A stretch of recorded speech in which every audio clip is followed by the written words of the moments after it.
Welcome to Skoltech.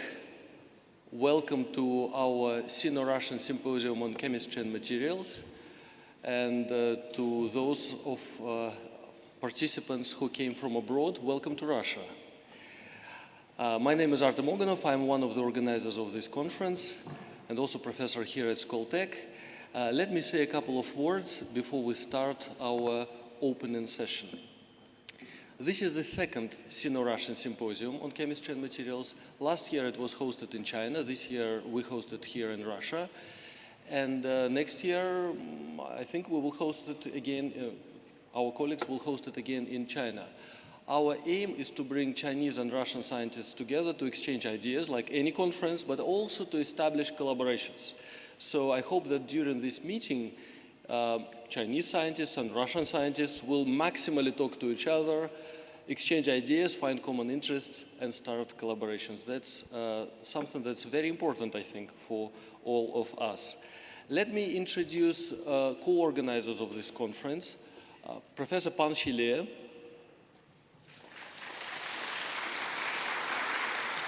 Professor Yan Jihua, and academician Valentin Ananikov. We have great honor of having very important people opening this conference. The president of Skoltech, academician Kuleshov, vice president of Russian Academy of Sciences, Stepan Kalmykov, and vice president of Chinese Academy of Sciences, Wu Jiaohui. And let me invite academician Kuleshov to say his words of greeting.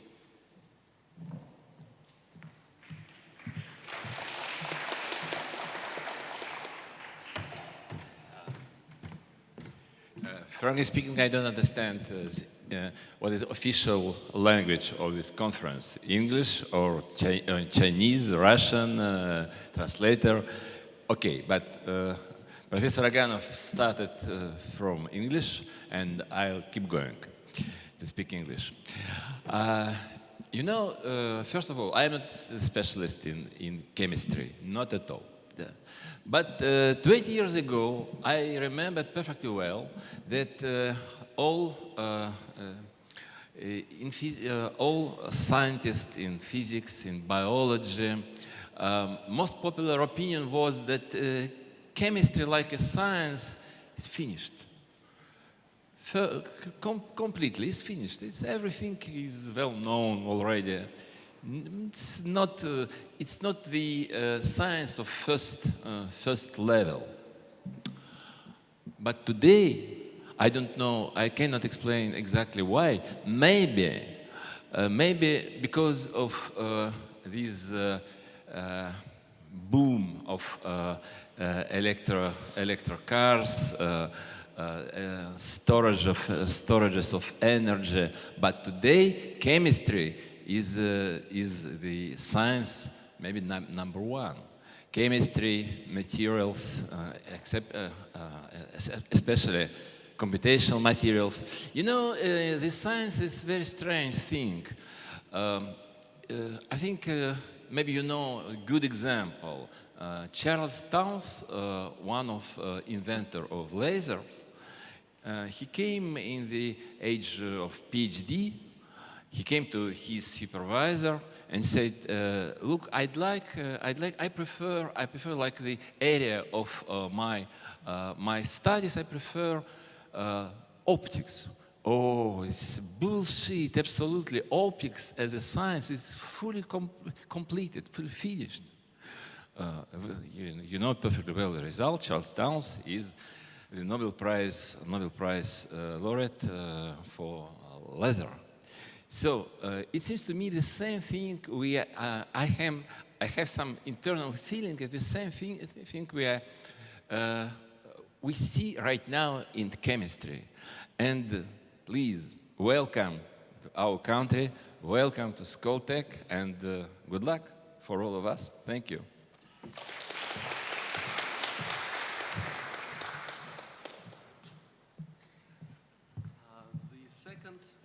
The second opening address will be by academician Kalmykov. Please welcome him.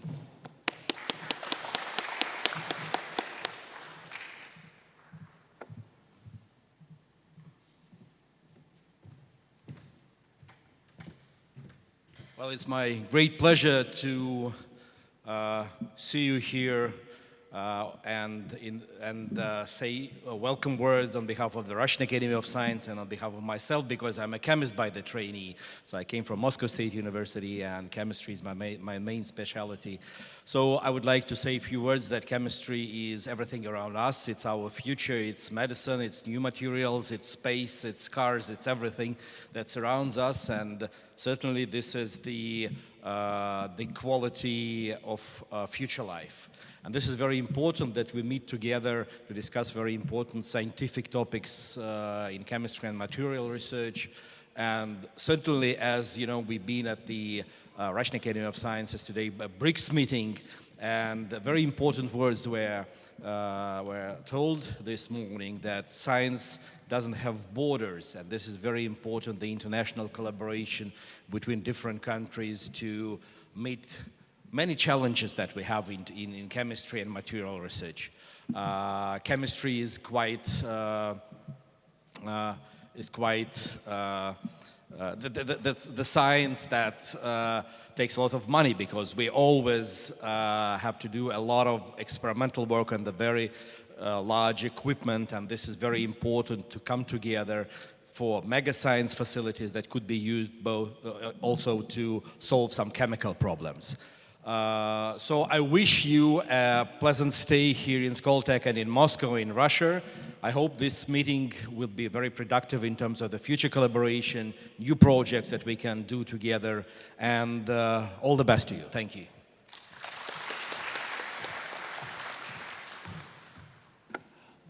And finally, academician Wu Zhaohui.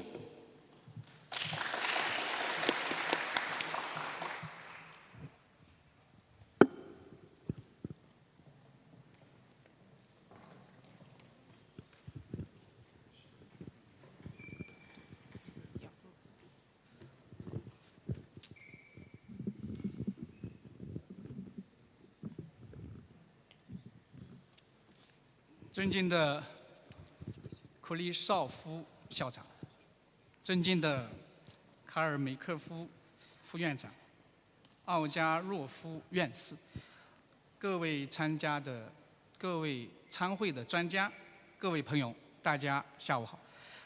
Глубоко уважаемый ректор Кулешов, глубоко уважаемый вице-президент Калмыков и глубоко уважаемый академик Оганов, дорогие гости, друзья, добрый день. 很高兴来到了美丽的斯科尔科务学院来参加第2届中俄化学与材料学术会议。我仅代表中国科学院向这次会议的召开表示热烈的祝贺，对前来参会的中俄两国的专家表示诚挚的欢迎，向会议的主办方斯科尔沃尔学院表示衷心的感谢。Очень рад приехать в прекрасный Сколтех на этот симпозиум, второй симпозиум по материалу и химии между Китаем и Россией. И от имени Академии наук Китая я хочу выразить искреннюю благодарность Сколтеху за организацию этого симпозиума и поприветствовать всех участников этого симпозиума из Китая и России. Вот. И поздравить с открытием этого симпозиума. Спасибо. 中俄是山水相依的友好联邦，两国人民有着长期的友好交往的历史，两国的科学家也建立起了十分密切的合作关系。 Китай и Россия дружественные соседние страны, которые объединены общими реками и горами. И между народами Китая и России также установлены тесные связи. И ученые обеих стран также тесно взаимодействуют. 近年来，中国科学院的新疆理化技术研究所与斯科尔沃学院开展了卓有成效的合作，联合成立了中俄材料科学研发中心，为提升中俄在晶体领域的研究水平，促进材料的晶体学、材料科学和新材料产业的发展，做出了贡献。 В последние годы между Синьцзянским институтом физики и химии Академии наук Китая и Сколтехом, то есть обе эти организации проводили эффективное плодотворное сотрудничество. Они совместно создали Центр по исследованию материаловедения и внесли значительный вклад в повышение исследовательского уровня в области материаловедения, химии, кристаллографии и так далее. 大家知道，先进的材料是在国家经济发展当中具有重要的意义，是中俄科技合作的重要的方向和先导方向。 Всем известно, что передовые материалы имеют большое значение в развитии экономики страны, а также являются приоритетным направлением научно-технического сотрудничества между Китаем и Россией. 人工智能技术的发展也将加速材料的设计、发现和性能预测。 Развитие технологий искусственного интеллекта в значительной степени способствует открытию, проектированию и разработке новых материалов.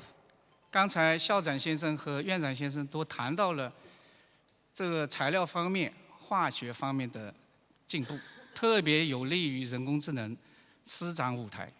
我们也相信，人工智能不仅能够促进材料的设计，预测材料的结构，同时将加速材料的制备。 Как уже отметили уважаемый ректор Кулешов и вице-президент Калмыков, искусственный интеллект играет очень важную роль в создании, в разработке, проектировании сложных структур новых материалов и будет значительно способствовать созданию новых сложных материалов. 这个大家知道 ，AI for Science 是一种新的范式的变革。我相信 AI 在材料方面的运用这个不仅在设计，而且制备方面将发挥更大的作用。 Да, я уверен, что технология искусственного интеллекта не только будет полезна в области проектирования и теоретической разработки новых материалов, но и в их прикладных применениях.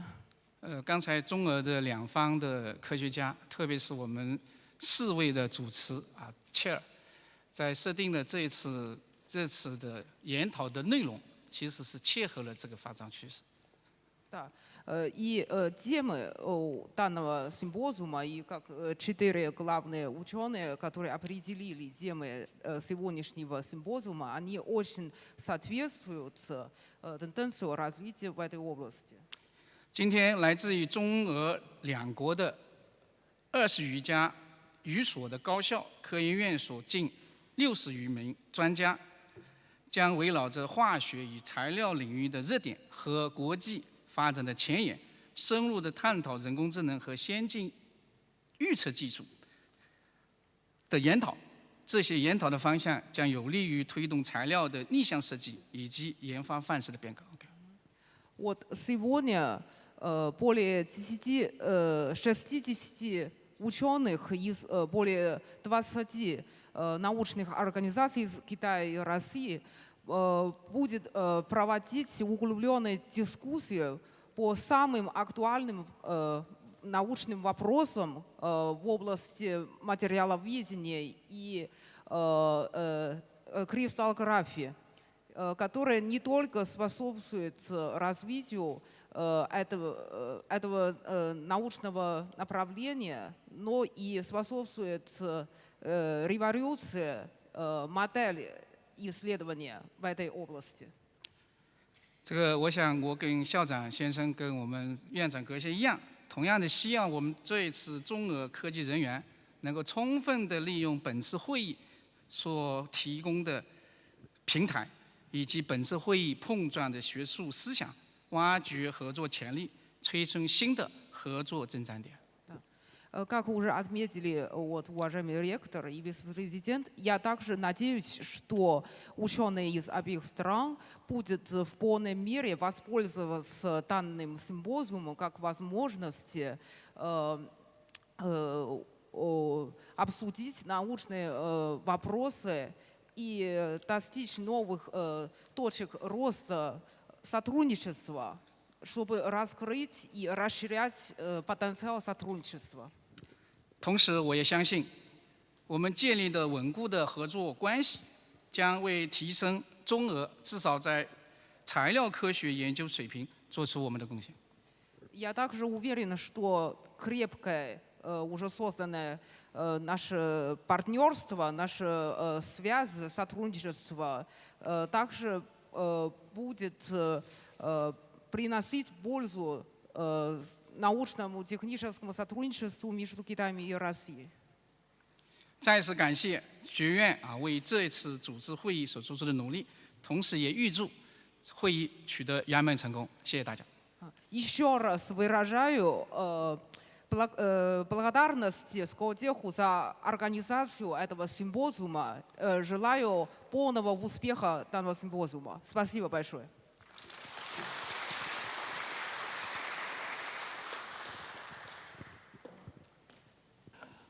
Okay, let me briefly explain our program. You can see the program. I hope all of you got it. If not, on the first floor, next to the entrance to the building, you can get copies of the program. Let me just say a few words about the program. Lunches will be downstairs in the canteen of Skoltech, and we take these lunches individually. Okay. So everyone goes there. If anyone is in need of Russian money, let me know. We will arrange that. Okay? Dinners. Tonight will be a very special dinner for lecturers. And we will provide a minibus. Look at the program. At 6 o'clock, we meet downstairs and we go to the restaurant by bus. Only lecturers. Tomorrow, we provide a fourchette dinner, a very delicious one. I paid special attention to this to make sure that everyone likes it. Here, fourchette dinner, right after the poster session. There will be a sizable poster session in the room next door, and there we will provide food. First beer and snacks, and then a proper good dinner tomorrow. Then we have, so please all come to the poster session. There will be special judges who will evaluate the posters, and the best 3 posters will get an award on the last day of the conference. So I hope that all of us can be here to congratulate the winners on the last day, on Saturday, on 1st of June. Then on the 31st of May, we have a very unusual program. We have 2 plenary lectures here, and after that, an excursion. Because excursion is a nice thing to bind people socially, just like dinners. And for people who come from abroad, it's a good opportunity to see Moscow. It's a very beautiful, very interesting city. And we provide the excursion of Moscow city, but for those people who are already from Moscow and maybe they don't want to see Moscow again and again, they can see Skolkovo and Skoltech. We can also arrange that. What else? Instead of coffee breaks, we have tea breaks, because both China and Russia are tea-loving countries. There you will see, just behind you, tea, some snacks and so on, but we made a little twist. At Skoltech we have a tea club, Chinese tea club, and I'm a member of this tea club. students do it. And the students and me, we will make tea for you during tea breaks over there. Some nice piece of culture to enjoy. What else? Now, after the introductory session, we have 2 more items before we start with proper tea break, actually, and lectures. So now we will have signing of agreements between Skoltech and Xinjiang Technical Institute of Physics and Chemistry, and then we take a group photo. After group photo, tea break, and lectures. Okay, so let me invite for signing the agreements the president of Skoltech, Academician Kuleshov, and director of Xinjiang Technical Institute of Physics and Chemistry, Professor Panchile.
Great. So together we can make a lot of progress.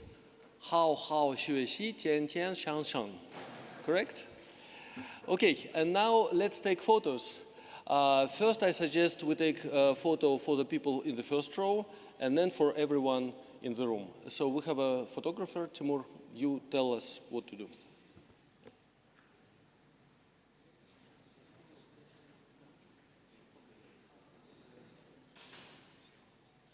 Okay, so people in the first row, please come to the scene, to the stage.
Тимур, всех сюда или как? Как?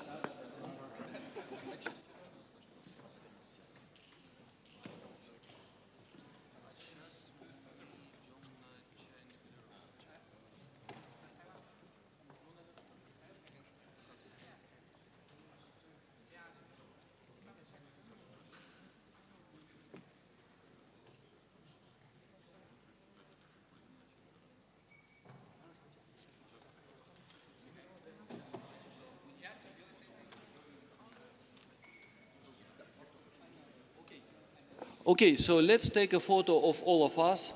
Please all come forward.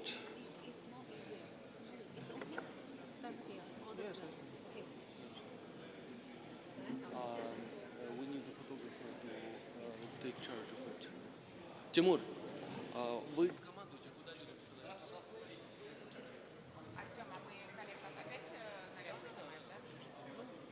Все вместе сфотографировались. Будет хорошая память в этом процессе.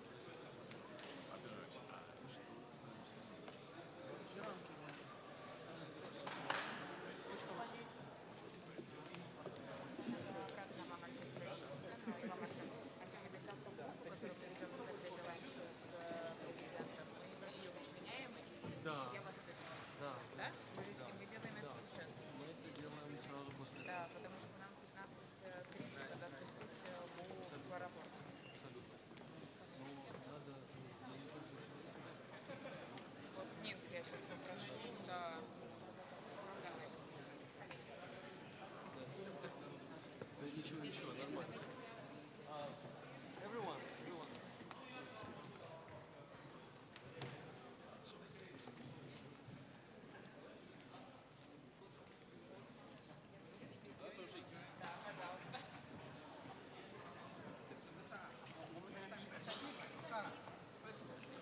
I think we should say the first line. Sit. Yeah, We can sit here. we spend the first line. Yeah. Yeah, we can sit first line maybe here. 你怎么唱？是我们在第一个，你 organize。你还有一个办法，下来一场。 Говорят, мы должны сесть. 哎，来 sit。啊，他说应该坐在这儿。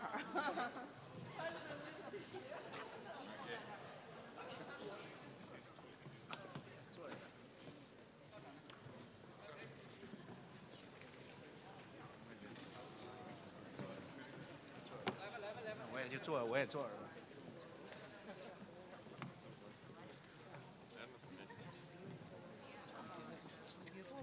你坐吧。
我们是要带他们下去吃饭，对不对？啊。啊。是那个，我们就从这儿下去，对吧？然后，这是一个封闭的区域。好。无所谓了。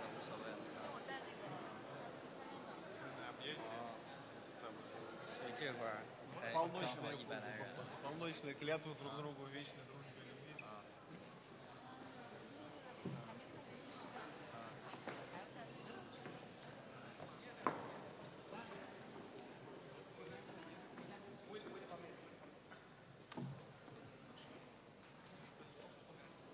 先吃饭，咱们带他们去吃饭。我也有吗？我们去。我的天！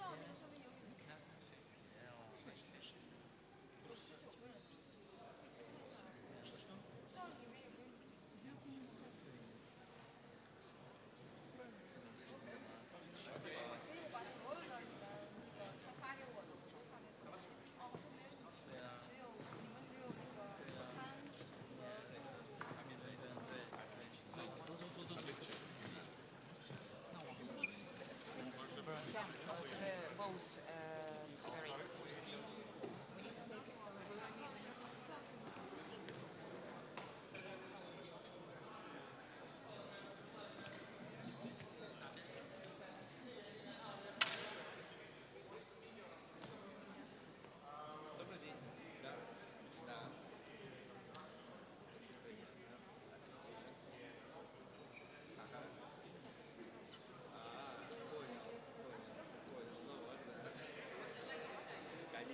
Можно с вами пока познакомиться? Да, конечно. Кабатинский, да. Вы кто? Да, вижу. Михаил, здравствуйте. Здравствуйте. Ну, что, в 3 начнется, да, там? Да вроде да. Я тоже приехал. Спасибо. Я все раз вижу, да. Я по этим группам веду. Я прошу прощения, я вам позвоню, чтобы мой номер у вас остался. Запишите его себе, чтобы а то сейчас телефон не надо. Аккуратненько. Да, ваше у меня есть, да. Я сейчас вам позвоню. Сейчас как дойдет до вас. Зашел. Да, запишите, чтобы вы знали, а я вам Спасибо. Чем занимаетесь? Руководитель группы теоретической химии. У нас 4 основных направления. Это моделирование химических процессов, разработка новых методов теохимии, функционал ДФТ, методы механики, ускоренные Значит, так, из этого не функционал ДФТ, что дискрет фри трансформ. Не оно. Нет, это не Фурье. Но тоже близко. И оно там иногда Оно то используется, но не в этом ракурсе. Да. Искусственный интеллект в химии. Вот как раз с Евгением Бурнаевым в том числе работаем. Хорошо. И нейроморфные вычисления. Вот тут Это тоже у нас тоже есть. А вот можно про вас поподробнее? К сожалению, Ну, мало. я математик, так сказать, такой занимающийся дискретной математикой, если пригожусь. Ага. Ну, Вы вот сколько? кристаллография от меня не очень далеко, я пока не понимаю, что такое решетки. Вот. Но у вас свои решетки. Да. Ну, решетки-то они все одинаковые. Что я заметил в качестве шутки, что все-таки на нас смотрит сюда Российский квантовый центр. И мне интересно, кто-нибудь занимается всерьез вот этой пресловутой квантовой химией? Квантовыми вычислениями или квантовой химией? Квантовой химией. Смотря что такое квантовая химия. Мы занимаемся молекулярным моделированием, в том числе с использованием квантовой физики. Вот, в том числе с использованием квантовой физики. Пишете ли вы гамильтонианы и пытаетесь вы их запихнуть на квантовый компьютер? Даже не компьютер, а спектр. Модельный гамильтониан. Да. Мы об этом думаем. У нас есть проект, в котором мы разбираемся в том, как корректно работать, как считать квантовую химию на квантовых компьютерах. Такой проект у нас есть. Ну, квантовый компьютер не появится в ближайшее будущее. Вот, поэтому он у нас велотекущий. Нет, а можно делать спецпроцессор. Дело в том, что вся эта штука, она такой очередной итог с аналоговых вычислителей, которые были до войны, а теперь они в виде квантовых. То есть все, что пишут сейчас физики, там, supremacy, никакого supremacy нету, они будут конкретную задачу, если ты нашелся хороший гуманитарий, они знают, как его реализовать. Да. И я помню еще, будучи PhD-студентом, я помню, как мы вот эту книжку, и там хорошая картинка, класс задач, которые решают это. Ну, у нас был курс по квантам, мы в Гетеборг ездили, смотрели кубиты, которые опускают в лазурь. Да. И вот там круг, и вот этот вот кружок в середине, вот, который класс задач, квантовый компьютер решает. Все остальное, это как, скажем так. Ну да. Ну там алгоритмы нужны. Ну да. Мы думаем сейчас в сторону того, чтобы моделировать непосредственно сами квантовые компьютеры на классических компьютерах. То есть не эмулировать, а моделировать с точки зрения квантовой физики, какие процессы там происходят, и, соответственно, находить новые материалы для кубитов. Что-то у Игоря Абрикосов было такое, я помню. Какой-то типа кубитов. Чем мы только не занимались. Михаил, а вы сейчас в Бауманке? Я видел. Да, я просто увидел эту фотографию случайно.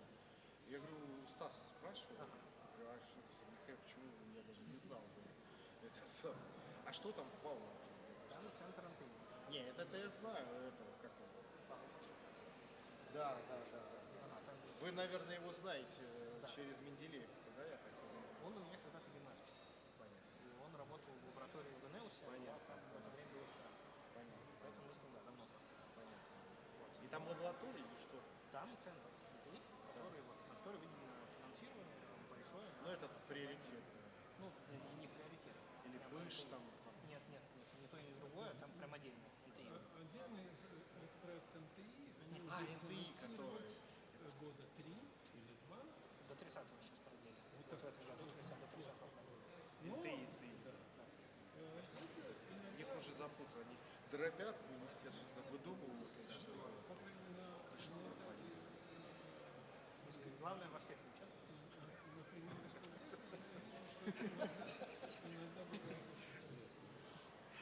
знаете, мне кажется, просто это настолько вот, оно не когерентно идет, настолько иногда не продумано. Приходит один, начинается НТИ, приходит пыш, мышь, 5-100, приоритет, и вот это вот эти, и народ бегает, как...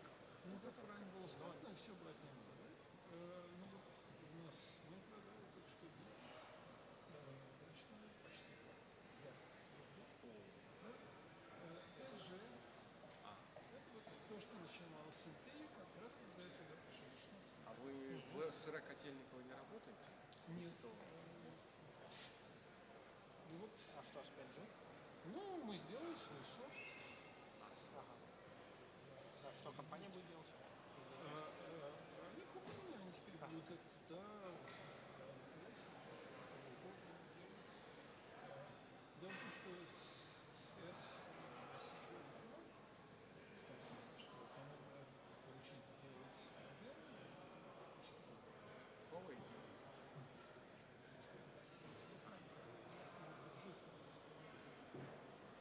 Они замечательный пылесос. Всего, кому можно, они уже. И да, по поводу Huawei. Я, кстати, Samsung ушел. Ну, потому что...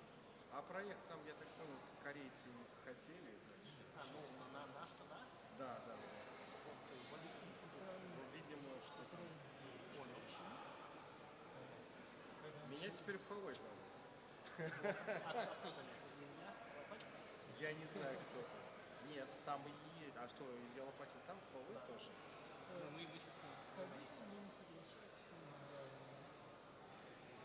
если они больше 20%, но вот они вышли в 14, И они хотят меня туда на постоянно.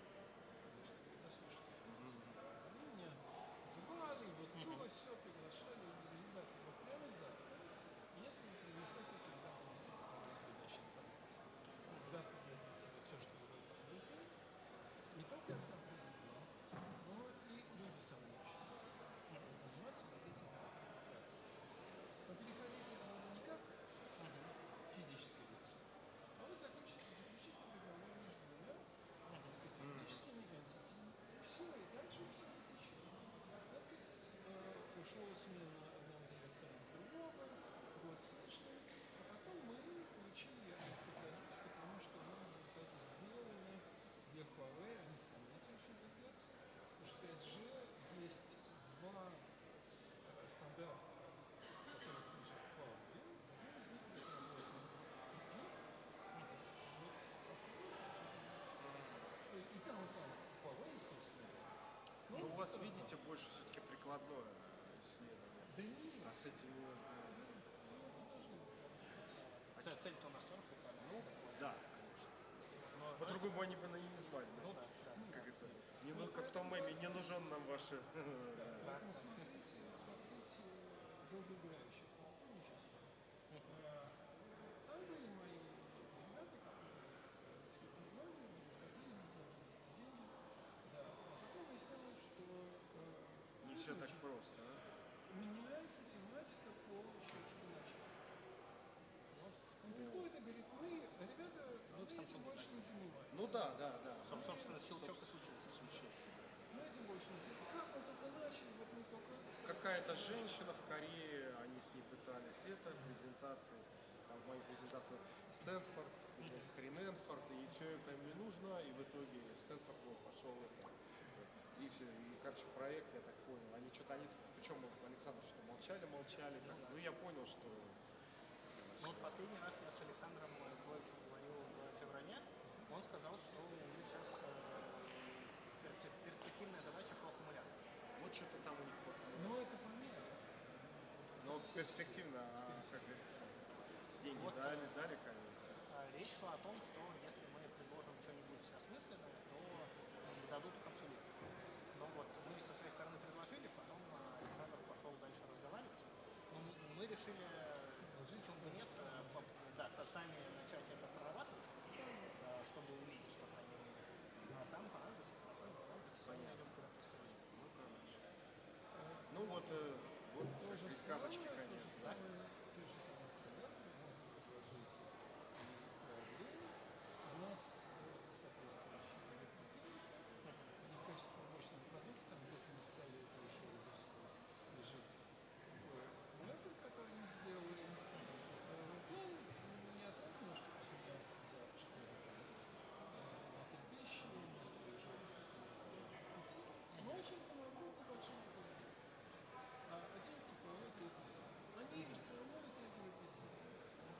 Кстати, Михаил, вот сейчас в голову скажу. Если, как у вас там с Samsung, вы не имеете права передавать больше Да, одному, да? Но похоже это можно сделать? Если там вдруг Huawei, да, если захотят. Я так намекну без деталей. Ну, пока у нас с ними даже договора нет. Ну нет, я сам не знаю, если я туда влезу, мне это туда еще, они позвали, и вроде уже 3 месяца не могут договор. Я говорю, я пойду только по совместительству, говорю, потому что посмотреть, как там у них вообще экосистема, токсичная, не токсичная, как можно. Не, мне кажется, абсолютно нормально. Мне хорошо. С Huawei, да? Там единственная проблема, то, что они А чем он занимается? вот тут я не могу сказать. Он завлаб там? Илья-то, он менеджер проекта. Он отдельный. Вот. Я про него слышал, но... Ну, я не могу сказать, чем они занимаются, Ну, что они с нами разговаривают, потому что это двойные технологии, мы с ними не можем. Вот. Я найду слово на суде. Хорошо, Иначе мы не спасибо. сможем. Я, короче, понимаю, если вдруг чего... Ну, так скажем, если в общих словах двойные понятно, что аккумуляторы, что... Вот такой нет. Вот как раз не аккумулятор. Там двойные технологии про Оптика? да, оптику процессора. Вот у оптики. Оптика. Ну вот мои тоже оптика, но они стекла. Стекла, скорее всего, можно. Ну, то есть там двойные технологии, вот именно на технологии этим тоже изготовления процессора. опасно. Если что-то будет, я тогда маякну. Так, я забыл, мы на вы или на ты? Давай на ты. Потому что я Еще раз. глупость. Да, и у меня еще одна проблема. Я хорошо помню лица, очень плохо помню имена. Вот Кирилл, Вот то же самое. Михаил. Вот то же самое. На всякий случай. Алексей. Алексей, все, извини. Вот то же самое. Один в один. У меня образное мышление, то есть я визуал, да, то есть, а это самое. Ну да. Ну, как факт, я до 17 лет не помню, у меня день рождения 20 октября или ноября. Вот честно. А вот, наверное, проблемы с летними месяцами, с зимним месяцем, потому что вот я путал октябрь и ноябрь моего отца 7-го, а вот октябрь и ноябрь. Ну, ноябрь осень, долго не потому мог что запомнить. визуально Да, одинаково, и нет, Ну да, да. да. Свое я очень хорошо запомнил, потому что апрель, Ну, мне очень возможно, нравилась песня потому про что крылатые качели. визуально мэппинг идет Ну, да. в мозгу, и да, у меня то же самое. Потому что ноябрь, что октябрь, это осень, желтая Ну, листва да, и да. холодно, и все. А ты сейчас получаешься там же... И в Бауманке, в сейчас в Бауманке, А в Амаке где? там сейчас они делают Ну, как раз нос отдельный. Ага. У Стаса... Не Стас, Я в Амаке пришел вот в январе, поэтому я там пока никого не знаю за пределами нашего. Там делают нос отдельно. И вот сейчас они покрыты, сейчас молодежная лаборатория. Но меня что не нравится, они говорят, переходили по постоянно. Потому что там по условиям молодежная лаборатория. А деньги там 70 миллионов, там половину налоги, короче, там остается просто меньше, чем было. А, еще 7 миллионов, не 70. 17. 17. А, молодежь. Ну там Всё. 18. Ну да. Бауманка отщипнет, потом Бауманка налоги туда-сюда, и, короче, ничего не остается. Я сначала тоже как-то открыл, а потом надо было достаточно вокруг, он все как всегда. То есть государство одной рукой дает, а другой тоже забирает. И Налоговая система как работает. как это наука бедная зайдет? Я бы вообще по всем этим мирным отменил все эти налоги. Я согласен, но я не финансист, поэтому не представляю, где оно там аукнется. И я, короче, там покрытием занимался. Там есть идеи по поводу тоже машинного обучения. Но так как я вижу, не могу говорить, там денег мало.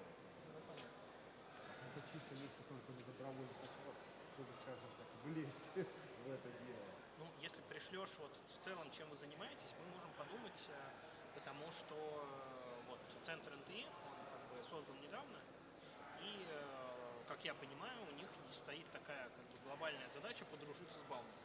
То есть они в Бауманке, но многие подразделения на них смотрят Вот косо. они занимаются алмазоподобными покрытиями, то есть они в него наносят на всякие металлы, всякую фигню. И по-хорошему бы, конечно, опять то же самое, что в Samsung было. Ага, да,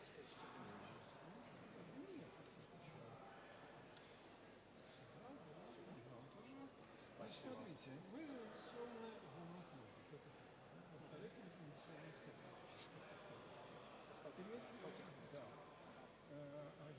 все равно, что мы читаем. И третье,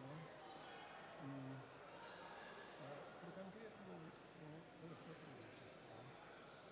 Ну, у нас есть очень большой центр героя Собакова, который занимается этой услугой. Ну, это storage и все остальное. А можно начну записывать? Да, конечно. То есть, а где он тут, в Сколтехе? Да. Они уже заводик свой создали, как-нибудь там. Да, так, да. Вот. Так что, да, профессор Абакумов. Сегодня много Артемов. Да. Вот он как раз здесь, да. И, да. Ну, про Ганова можно не говорить. У нас есть еще такой человек, Шапеев. Может быть, вы слышали? У нас с ним уже есть проект совместно с Samsung, да. Все, замечательно. А у Саши с Samsung есть, молчит. Да там Да. нельзя говорить. на самом деле. Понятно. Ну, уже ж можно. Я вот буду завтра рассказывать про нашу совместную работу. Они же приняли решение это рассекретить, и мы публикуем это. Ну, значит, видите, Да. нафиг не нужен. Ну, возможно. Ну, мне кажется, результат прикольный. Попробуем Nature Нет, он Science. прикольный. Вдруг пройдем. Но вот из того, что вы говорили, и то, что мы обсудили, Мы-то начали, конечно. И мы, она там висит. А вы другую начали. Ну, типа параллельно. Да, Я да. что-то не пойму, что вообще. Может, лучше объединить? Да нет, я думаю, как раз объединять не надо. Единственное, что... вы Да, без ладно, меня. мы отдельно. Нет, ничего. Прошу прощения. Вот. И, ну, не то чтобы главное, вы говорили, мировозможные вычисления вас интересуют. Они есть. У нас мы переманили двух наших бывших соплеменников из Англии. Это такой профессор Астафьев. Это человек, которому принадлежит, на самом деле, первый кубит. Он в Японии его сделал. Вот. Не у нас, в Японии, не важно. И Антонов. А вот он как раз занимается не только вычислениями, а даже устройствами. Ну, его, правда, из Англии скоро турнут. Я не знаю, как он сможет здесь это делать. У него не permanent там position? Что? Не permanent position? Нет, почему перманент, но он и сам уедет при такой жизни. Так, то есть и Астафьев, и Антонов Выдавливают, занимаются квантовыми вычислениями. Да, ну, вот. Я Вставь больше мироморфными. Сейчас, я понял. В Китае вот встретил там коллег, один там наш, он солнцем вообще занимается. Вроде говорит, говорит, там нормально. По-разному. По-разному, Это понятно. зависит от...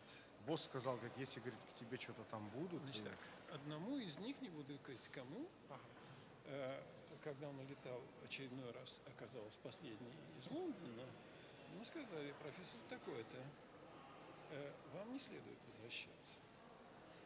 Подошли люди, предъявили удостоверение. Да, Ми-5, Да, абсолютно. Номер Я даже знаете. слышал эту историю. Разговаривают сейчас Ми-5, да. Вот. Но самое главное, что я хотел сказать. У нас есть группа, они ее хорошо знают, вот квантовый центр. У нас был такой... Нет, я понимаю, они знают. Такой профессор Пьямонте, он уехал, потому что он американец, как мы попали под санкцию. Но эти ребята, там осталась большая группа молодежи. И возвращаться ему действительно не стоит, потому что если он их не послушает, Да, это я все а англичане люди Да, такие, да. в отличие от американцев. Вежливо.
Dear colleagues, can I ask you to join us, including those who are having tea and coffee? I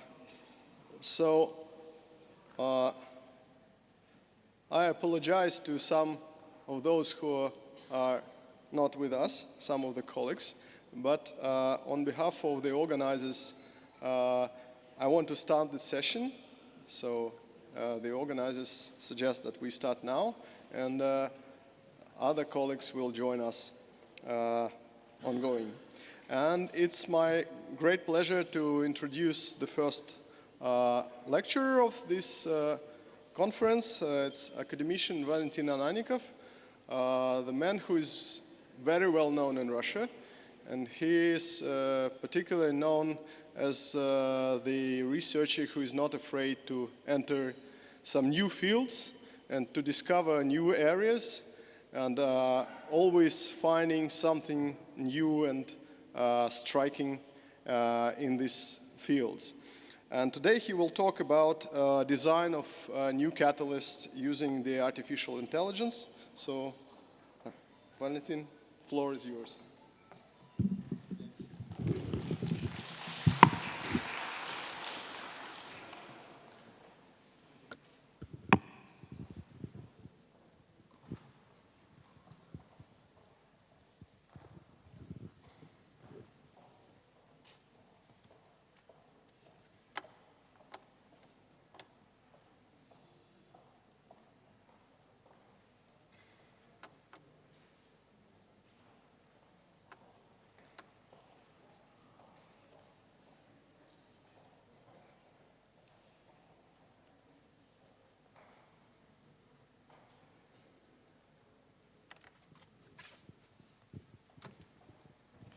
Dear Dmitry, thank you very much for the introduction. It's my great pleasure to be here today at this joint symposium. And welcome everyone for the conference. Let me start our conference with this talk. I would like to discuss some of our ideas concerning the design of catalysts using artificial intelligence. But that is only one point in the presentation. I also would like to briefly touch other topic. And concerning the application of algorithms of artificial intelligence in chemistry. And we will see how we can transform and what we can expect as a transformation of chemistry nowadays. Well, my research school does a lot of different projects. We are involved in the design of nanoscale system. We develop different nanomaterials and find application for them. And in addition to that, we also study transition metal catalysts. We have discovered some microheterogeneous phenomena. We do photoredox catalysis. One of our goals is to develop green and sustainable synthesis, biomass conversion, and also we have a dedicated project on 3D printing, organocatalysis, and a special project for use artificial intelligence in chemistry. Well, we have done a number of projects in the field of artificial intelligence. So we developed nanoscale catalysts, we developed catalytic system using machine learning, and we also have tried several other projects, including an analysis of electron microscopy using neural networks. We have developed automated spectral analysis in mass spectrometry, computer vision and deep learning for video analysis in the study of chemical processes.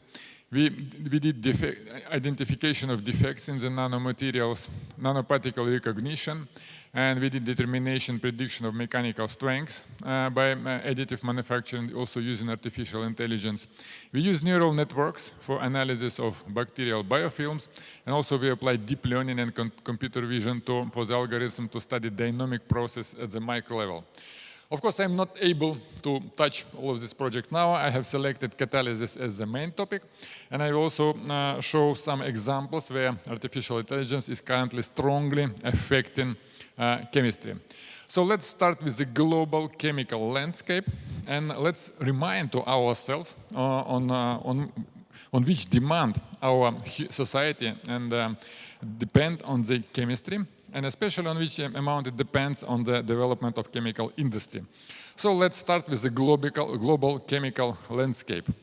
If you look at the modern picture of any city, at any country, everything that you see here, almost everything. Everything that you see here in this building is developed by chemical industry. All of the components, all of the products, everything come from chemical industry. And one of the most productive, most impactful area of chemical industry, of course, involves catalysis. So we use catalysis to develop different products which influence our society very much. As one of the leading examples, we can think about synthesis of ammonia, which really changed the civilization as we know it. And now we have different types of catalytic process to synthesize ammonia, including a classical one and also new developments. And the development of agriculture, which came after the catalytic synthesis of ammonia, is currently so strong that we even use biomass as a feedstock for chemical industry. And there is even an attempt to develop alternative chemical industry which is based on the biomass. Well, this is a very interesting picture. You can see here development of the civilization, and the process of catalytic synthesis of ammonia was discovered somewhere here. Without the catalytic reaction, the population of the Earth would follow this trend. And after discovery of the catalytic process, the population on Earth followed much different trend. So you can see the influence of single catalytic technology on the development of our civilization. And of course, everyone who is driving the car, the classical old-fashioned car, which uses an engine, uses catalytic process. It's here, it's for combustion, and it's for environmental protection. So everyone at every level we touch upon is faced with the catalytic technology, and there is very good quotation about the importance of catalysis. And this quotation comes from the Benjamin List, Nobel Prize in Chemistry, and approximately 80% of the process in chemical industry requires the use of catalysts. And catalysis contributes to 35% of the global GDP all over the world. And probably catalytic reaction is one of the most relevant cultural accomplishment of our civilization, which can be compared to the wheels, cars, or the internet. And of course, we need new catalysts, and we need new approach to develop the catalyst. This for sure shows us the importance of the catalytic reactions. Let's also think from another point of view. Of course, I will touch the development of artificial intelligence and the applications of artificial intelligence in chemistry. Let's think if chemistry is ready to adopt new opportunities which come from the digital technologies. How easy or how difficult is to study chemistry, or how difficult is to study chemical reactions?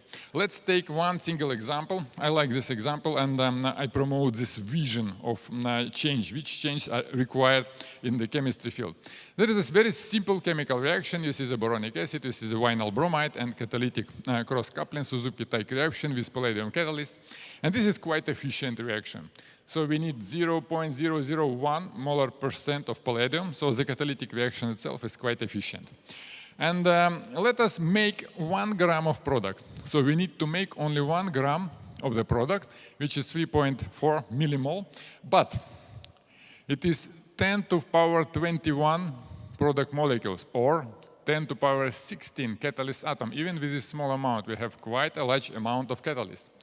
Let's imagine that we are doing nanoscale catalysis. So we have nanoparticles.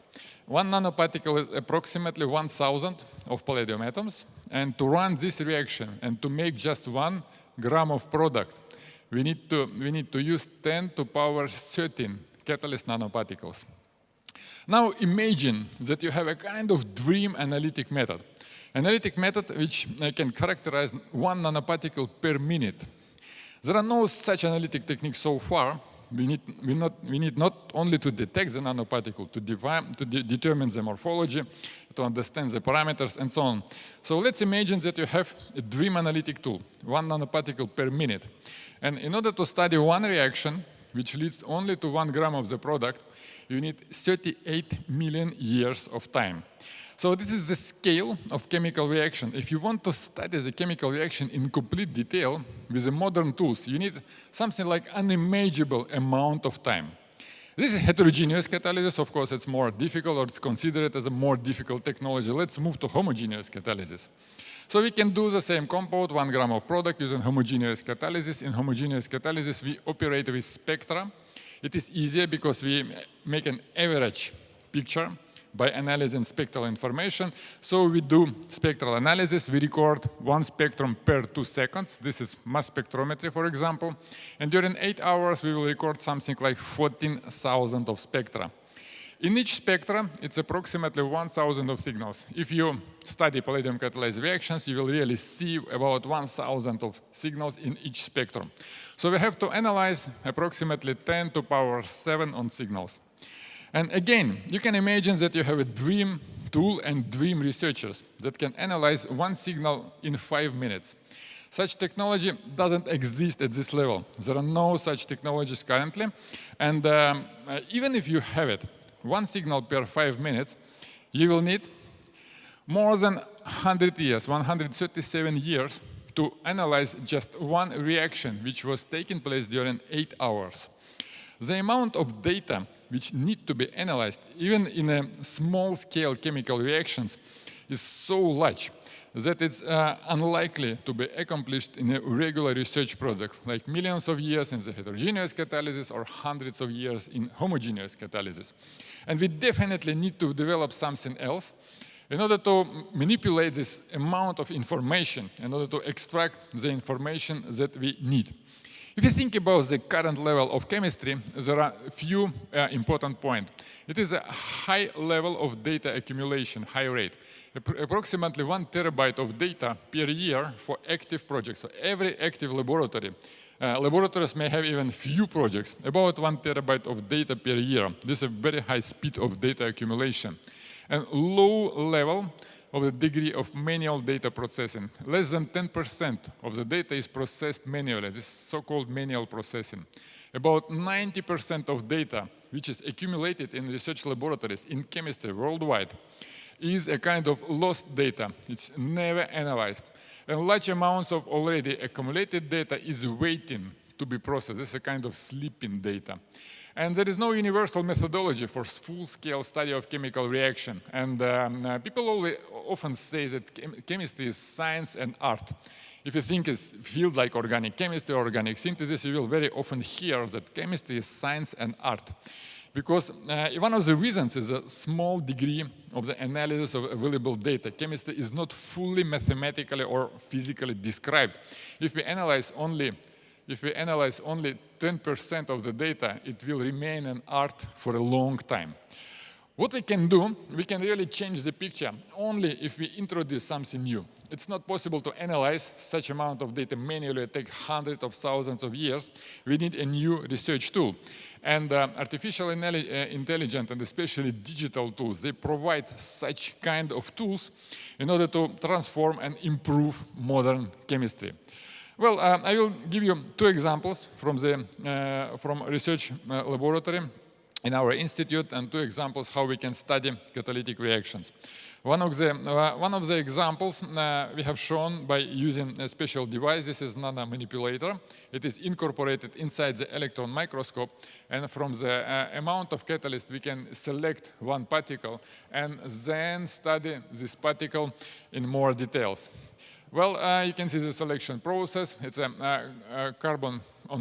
metal on carbon catalyst. This is nanoglobular carbon material, which is with deposited palladium nanoparticles on the surface. So we can select one carbon particle, and in the higher magnification you can see metal nanoparticles which are located on the surface. Even for this very small amount of catalyst, this will be the only catalyst that we use, very tiny amount of catalyst. But even for this very tiny amount of a catalyst, we still have a number of catalytically active centers. And in order to run the analysis, we need to apply algorithms of artificial intelligence. And we have developed such an approach. So we record with electron microscopy all the surface. Then we analyze every nanoparticle. These small white dots are nanoparticles. So we record all the nanoparticles here. And we analyze this information, and we reconstruct the catalyst which is used for the catalytic reaction. If anybody is interested in more details about using neural networks of artificial intelligence algorithms, please come to me after the lecture. I will be pleased to discuss these details. I'm not incorporating machine learning details in this presentation. Well, you can see that machine learning algorithms, they perform very well. You can see the regular image from the electron microscope and enlarged image. Here you can see the analysis which is done manually by humans, and also the analysis which is done automatically. And after development of the neural network, after training and after testing, we can use neural networks very efficiently to perform the analysis of the material. And we receive quite the same results as comparing to manual analysis, but the difference is that, of course, neural networks work much faster, and they do not become tired, and they work very efficiently all the time. So using this technology, we have reconstructed the catalytically active particles. This is real experimental image, and we know the location of every palladium nanoparticle on the surface of this catalytic material. We can distinguish them in size, in shape, in their morphology, and we know the coordinates and all the parameters which are needed to reconstruct the catalyst. So we have a picture of all individual nanoparticles. And for example, here it's a picture of 200 of them out of 3,500. And we can individually characterize all catalytically active centers that are involved in this transformation. We have studied this in the real catalytic example. You can see Suzuki cross-coupling reaction, which was used in such a case. And we have found that the efficiency of catalysis can be quite larger than we typically expect. You see the results of 14 different reactions here. Each row in this table is an independent reaction with very small amount of palladium nanoparticles as catalyst, like 500 here. Reactions with medium number of nanoparticles, or with large number of nanoparticles, 700,000 of nanoparticles. In this case, we are involved in this catalytic reaction. And all of the data were analyzed using neural networks. These are the parameters of efficiency that you can especially look at the turnover numbers, and you can see that we can reach quite large number. It's about 10 to the power 9. This is exceptional value, exceptional high turnover numbers, which were observed in the case of this nanoscale catalyst, which was obtained in a special procedure, and also the experimental procedure was quite different from the typical one. In order to see the scale, how much improvement we can reach, you can look at this x-axis. It shows amount of palladium in molar percent, and this is ton in the logarithmic scale. This is a quite routine value, which is very often used in the experiment. This is advanced level, and this is a cutting edge level of 10 to minus 5 and 10 to minus 7 level. And this is the efficiency that we observed in our work. This is the most active catalyst, heterogeneous catalyst for organic synthesis, which exists right now in the world. So we have discovered the most highly active heterogeneous catalyst for organic synthesis. There are probably several reasons why do we expect such catalytic activity. We can discuss it afterwards.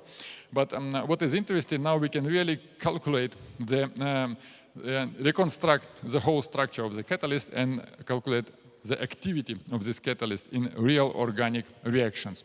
So we come to the idea of totally defined catalyst. Every nanoparticle is individually characterized and also tracked during the reaction. We can see what is going on in our catalytic system. Also, as the next topic I would like to go on, I will introduce you briefly the concept of four-dimensional catalysis. We know the structure of the catalyst, but definitely this is not enough. We want to understand what is going on with this catalyst over time.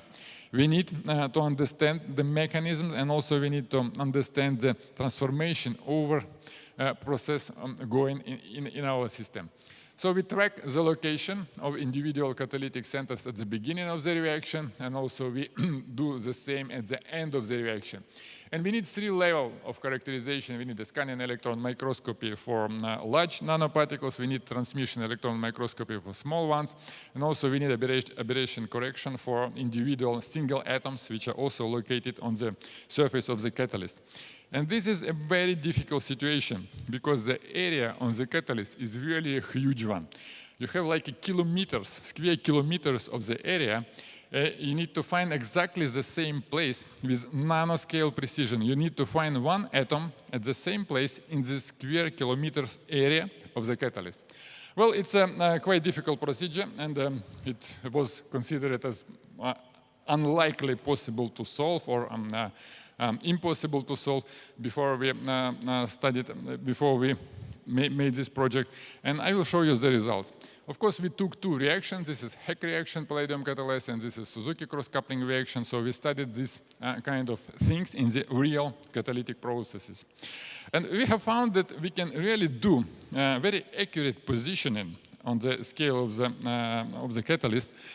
In the millimeter scale, it's quite easy. We can make markers, and this is enough. We can mark the starting point. If we mark the starting point, then we can do a sequence of images at the high magnification, and we can use neural networks to align the surfaces. So we will very quickly go from the millimeter scale to the nanometer scale to exactly the same place. And we can repeat this procedure again and again, and we come exactly to the same place. So in the huge area of the catalyst, which is used for running chemical reaction, we can find the same place before reaction, we can find the same place in the middle of reaction, and at the end of the reaction. And this is really a very novel point. As I told you, in the world of catalysis, it was considered a kind of impossible experiment. So this is a step-by-step protocol for positioning here and for deposition of Mizuroki-Heck reaction. So unique surface patterns allow precise location of the same places. You can see three different images which were taken in the electron microscopy. You see scanning electron microscopy on the top and transmission electron microscopy on the bottom. This is the area of the carbon material before deposition of palladium. So we put it into the flask, we run the chemistry, we deposit metal, but then we find exactly the same place. And then we use this catalyst for running chemical reaction. So we do chemical reaction, we separate the catalyst, and then we can find exactly the same place here. And you see the images with transmission electron microscope, with another kind of material. So the material before deposition, then the deposition of the nanoparticles, and then the same picture, but after the reaction. And we can really record the changes. What is going on with the catalyst after it is used in the chemical reaction, and how the particles are changed. And of course, we can correlate this with the activity, with activation, with degradation of the catalyst. And this positioning system really was possible to make by combining different neural networks. We need a neural network to find a particular position here and to align two images, and then we need a neural network to see the difference. If you have a large area, which thousands of hundreds of thousands of the nanoparticles, it's not easy to say even if a particular particle was changing in size and shape and also in the changing in position. And this is possible to make using trained neural network, and we can do the statistics over the large surface area. So in this case, we have developed a kind of pipeline of neural networks, pipeline for aligning images and find exactly the same place. Then a pipeline to align images to be able to compare with each other, and then a pipeline for automatic analysis of what is going on with catalysis. And this is computational pipeline, involves three different neural networks which work one after another. Well, you can see very interesting pictures, catalyst before and after. This is catalyst before, this catalyst after, different levels of magnifications. Here you see the scale of 1 nanometer, so it's a pretty high magnification. Probably you don't see these are single atoms. Here we have single palladium atoms before and after. So we observe migration of metal atoms on the surface, and we observe what is going on in our catalytic system. Also the images before and after that reflect the changes which are going on with the catalyst. So we can correlate the chemical reactivity, activation, working and degradation of the catalyst, and we can correlate this with the morphological change which are going on during the transformation. You can see here that there is a kind of bridge. Bridge is forming here from the metal atoms. You can see that here we see movement and also agglomeration on the surface. And also you can see here that the nanoparticle is really changing towards a more smooth and more compact appearance. Of course, there is a driving force, and the thermodynamic and kinetic driving forces for this process, and it's very important that we are able to record this kind of transformations. So we can find the location of catalytic centers in three-dimensional space. So we have 3 coordinates here. But we can also do monitoring over time. So this 3D plus 1D. It's a really concept of 4-dimensional catalysis. And the point is that we can monitor individual catalytic centers. In addition to regular monitoring of reactions, like determining yield, selectivities, and so on, we can do the monitoring at atomic scale. So we record the behavior and the movement of individual atoms in individual nanoparticles. And we developed the concept of 4-dimensional catalysis. And we have shown the application of this concept in the cross-coupling reaction.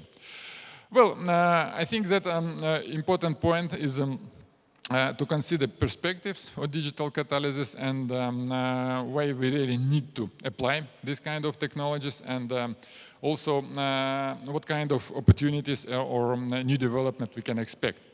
So, as I told you, we have reconstructed complete surface of the catalytic particles, and now we can correlate the activity, selectivity, and desired parameters, not only with the simple parameters like overall metal loading.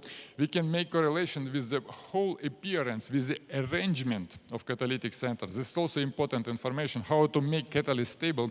It's not only the question of support and the metal, it's the question of the overall arrangement. And we can correlate thousands of signals, thousands of positions of the nanoparticle and their movement with the outcome in the catalytic reaction. So this project is going on now. We don't reach the results yet, but anyway, we are going smoothly to this goal. I have shown you the example from heterogeneous catalysis. We also have examples from homogeneous catalysis. Here we study chemical reactions using mass spectrometry, and this is a typical mass spectrum that we take, and I told you that it contains several different compounds, and of course it contains many different spectral lines, about 1,000 of signals in this spectrum. And we develop a special procedure in order to do vectorization of the mass spectrum, and also we develop a special procedure to make synthetic data, computational generation of mass spectromic data, train neural networks, and then perform analysis of spectral information using this artificial intelligence technique. So even a very crowded, even very difficult to analyze spectrum can be analyzed in a reasonable amount of time, and we can extract information, and this is a very useful project for studying homogeneous catalytic reactions. If you think about the application of artificial intelligence, and in the first project, which was devoted to the development of totally defined catalysis, if you do the analysis of reaction manually, you will need from 3 to 4 years of time for each reaction. If you do the analysis automatically, it's about 1 hour.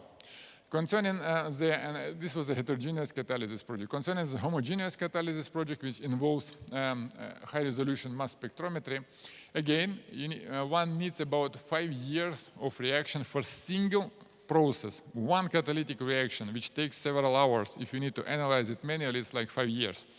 If we develop a proper neural network and artificial intelligence algorithms, then we need something like 2 or 3 hours instead of 5 years. If you want to do reaction monitoring over time for dimensional catalysis and similar projects, the picture is the same. You need to use less than 1 hour instead of several years for each reaction. Now imagine that you have to study like 15 or 20 reactions, and each reaction takes 5 years, so you will spend around 100 years for a single transformation, or you spend a couple of hours. So the difference is so obvious, and the usage of neural networks and machine learning algorithms will obviously more and more penetrate into our regular everyday research in chemistry. We are expanding this methodology. We are expanding to a photocatalytic system. So we study dynamic systems, and we also study dynamic photocatalytic system. We use light to generate different catalytic centers. We use very simple nickel complexes at the beginning, then we irradiate them in a photochemical reactor, and with these we generate a number of different nickel species. So in a single reaction here, we generate about 20 or more metal-containing species, and at least one of them will be an active catalyst for a given chemical transformation. And by this, we create a kind of universal catalytic system. With adaptive changing of catalytic centers, we can create a universal catalytic system, which we succeeded in a number of different reactions. This was a cross-coupling protocol for making carbon, sulfur, selenium, nitrogen, phosphorus, boron, oxygen, different types of carbon, sp3, sp2, sp, silicon, and chlorine bonds. So we can really make several different types of bonds. More than 250 reactions were run with a nickel salt, with a photocatalyst and a simple amine in this catalytic transformation.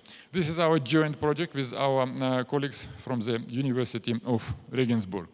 And I also will show you a kind of key application of artificial intelligence in chemistry. I will only briefly go through this topic, and I will show where the applications can be expected. If you are interested in any of the areas that I will show, please let me know. We can discuss it afterwards. There is a preprint about this topic, top 20 influential artificial intelligence-based technologies in chemistry. We can go through. And there are 20 technologies which are expected to make a really strong influence on the development of chemistry. And if we start from the first one, this is AI-driven drug discovery and discovery of new drugs, probably one of the most active fields. The largest number of studies in the current application of artificial intelligence indeed are in the drug development area. Big data and integrated data. As I showed you, each chemistry project can generate up to 1 terabyte of data every year, and we need to analyze this. This is a direction which is called big data and integrated data. Automated laboratory with minimal human attention, or even running without participation of humans. This kind of projects, they are really facilitated by the use of artificial intelligence. We have an ongoing process of integration of lab instrumentation and IoT, Internet of Things. This is usually a kind of sensors, but sensors connected to the internet, and which can help gathering analytical information in the laboratory and also processing the information in an almost automatic way. And very good direction and very important is spectroscopy. As I have shown you, neural networks can really accelerate analysis of various spectral information. And as I showed you, mass spectrometer is a leading example. And here the acceleration is very high. We need few hours instead of few years to analyze significant amount of information. Well, such an probably unusual thing like blockchain is very efficiently used in chemistry, and this is for analysis of logistics. Each chemical compound can be marked from the production to the usage, and it will be clearly identify all the track from the beginning to the end for each chemical can be logged and can be used for safe and predictable logistics. Digital twins, one of the most interesting areas is to create digital twins. It's possible to make digital twin for a single reaction, like you may have a digital twin for your reaction, and you can predict the outcome of reaction without doing actual experiments. But you can also create a digital twin of a large industrial process, or make a digital twin even of the whole industrial plant. And in a successful case, you can analyze what is going on in the process just computationally.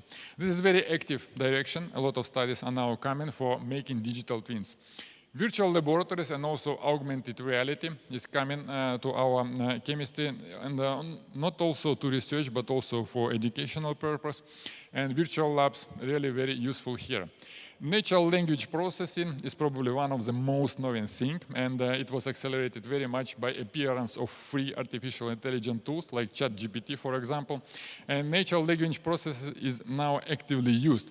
It is used in analysis, in the literature, in the patent search, in the various operations which involve text. Predictive toxicology, we have a project in this area as well. So we predict the toxicity of chemical compounds without doing real biological measurements, and we can analyze and predict the toxicity of the chemical processes, possible environmental risks which may be involved. This is very closely connected with environmental chemistry and sustainability. And of course, very active is machine learning in molecular design to use various algorithms of the machine learning to make new molecules, to predict properties of new molecules. And I will go very briefly for the remaining part. This is smart control, which is connected for a new generation of industrial technologies and industrial plants. We have application of deep learning in the structure-activity relationship is a very well-known question in chemistry. High-throughput experimentations. Design of digital materials. We will talk a lot. I think we will have a lot of presentations, even during this conference, about digital design of new materials and the prediction and analysis of the materials. Data-driven chemical reaction optimization is a very important area. Usually chemists spend a lot of time for optimizing reactions. That's what we do. For example, in organic synthesis and organic chemistry, we run the reaction, we try until we reach the results that we want to appear. And here we can do more wise data-driven optimization. Automated synthesis is a dream of organic chemists, especially with the multi-step synthesis. And with artificial intelligence algorithm, we are closer to this goal right now. Chemoinformatics, of course, and of course, quantum chemistry and simulation. We will have a series of talks which will probably highlight this topic. I have only shown the directions. I have highlighted 20 possible influential directions in order to artificial intelligence to be applied in chemistry in the recent years. There is a more detailed review on this topic, and you can watch if you like. So let me draw a few conclusions from this talk. And very important to realize that scientific research in chemistry and chemical technology, of course, plays a key role in our society. I think this is obvious, and chemistry is really needed and needed more and more. Catalysis is one of the most significant human achievements in the history, and now it makes takes a core part in our technology. Data ecosystem in chemistry, so we have high rate of data accumulation, we have a low degree of manual data processing. In chemistry, we have a high proportion of lost and sleeping data. And also we observe a strong demand for digital technologies, but special kind of them optimized for chemical reactions. You cannot just apply general types of machine learning algorithms for chemistry. You need to perform a specific optimization before that can be applied to solve real problems in chemistry. AI opens new possibilities for fully defined catalysis, and I have shown you that we did the project where each nanoparticle in chemical process is characterized individually. So we can do four-dimensional catalysis, tracking the position of catalytic centers.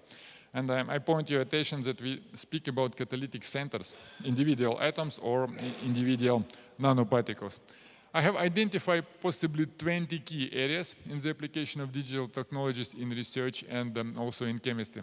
And of course, the recent advantages in artificial intelligence, they are already influencing the chemistry, and we already see a kind of transformations. There are some optimistic predictions about the introduction of AI that will lead to new chemical processes. There are also some challenges and risks which we have to analyze in order to properly apply these new technologies in our practice. And as my last slide, I show you the picture. The picture was generated with AI, and it shows probably the chemistry of the 21st century. And it's time to wake up the sleeping data, and it's time to turn all challenges into new opportunities for advanced products and technologies. I would like to acknowledge my colleagues which were involved in this research. I would like to acknowledge our institute, the Linsky Institute of Organic Chemistry, Russian Academy of Sciences, and also Russian Science Foundation and SBER for providing support for our research. And thank you very much for your attention.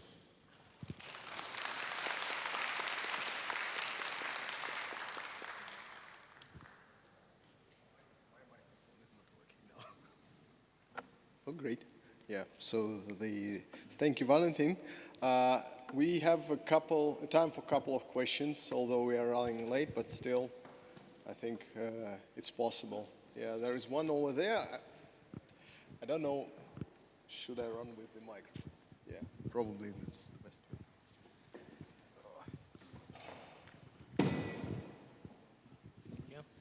Thank you for your talk.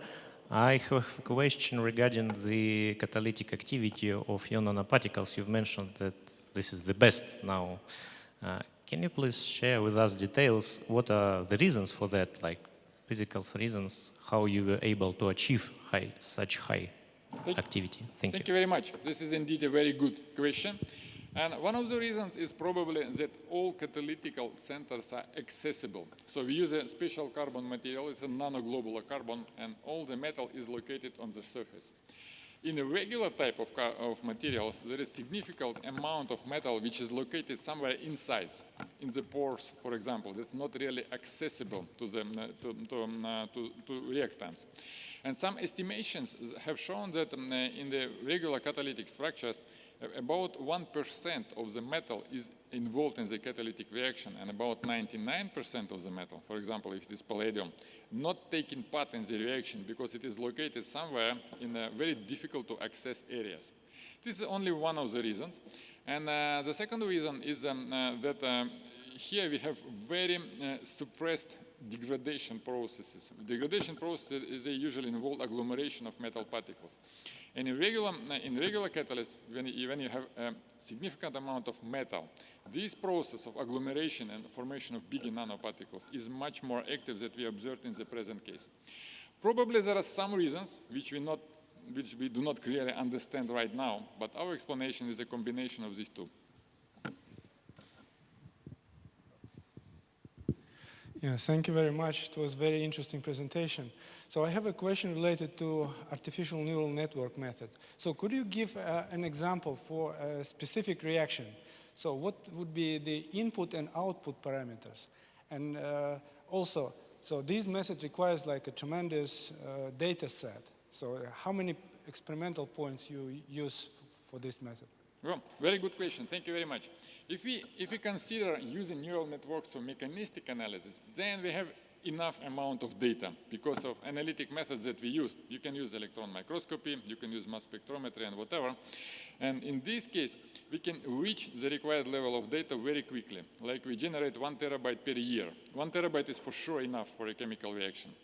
If you ask about reaction optimization of reaction conditions, then the data accumulates very slowly because we can collect, like, for example, 20 or 50 data points per day. So, and in this case, the number of data points is really small, and this is a challenge. For reaction optimization, we have a small amount of data. Not only we, everyone which is trying to use this reaction. And for mechanistic study, we usually have enough amount of data. For reaction optimization, there is a great challenge how to accumulate more data. So, but could you give any examples? So what would be the input and output parameters? For reaction optimization, the input is the structure of the product and the conditions, solvent, temperature, and so on. This is the input parameters. And for output parameters, there's a yield and selectivity. Okay, thank you. Okay, I think one last question. Okay, thank you so much. Thanks so much, Professor, for your interesting topic and report about the artificial intelligence in chemistry. So I have a question about the application. I mean, after you performed these very detailed calculations and analysis on the evolution, the structure, distribution, and many information about these catalysts, how do we use these insights for designing better catalysts? That's my question. Thank you so much.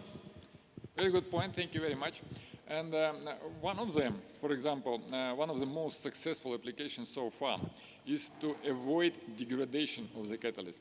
You can make the catalyst and it will be very active at the beginning of the reaction. And then the catalytic activity quickly drops. And we need to understand the reasons why the catalytic activity degrades so promptly. And this we can do only when we perform the analysis over the reaction time. When we understand which kind of catalytic centers are more stable. For example, in our case, we have discovered that single atomic centers are most productive in the catalytic reaction. So we change the catalyst. The catalyst contains several different types of catalytic centers, and if we understand which one is more stable and more active, then we can change the catalyst in order to have most of the metal in this particular form. In our case, the catalyst was so active because we changed the proportion from the nanoparticles towards single metallic centers. So if you understand the structure of the catalyst, then you can tune it to achieve better performance. That's a kind of general question, but of course it depends on the particular reaction. Okay, let's thank Professor Ananikov once again for such a nice discussion. And the next talk will be presented by our colleague from China, Professor Hao Hai Yu, if I'm pronouncing this correctly. I'm not so fluent in Chinese. And he will give us a lecture about electron phonon coupling laser crystal research. So please, the floor is yours.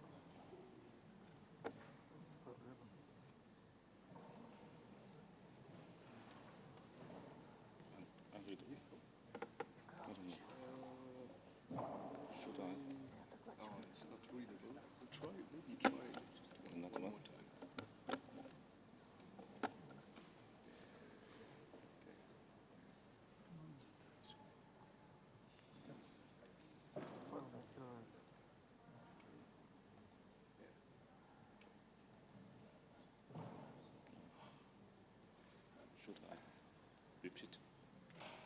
Yeah, no.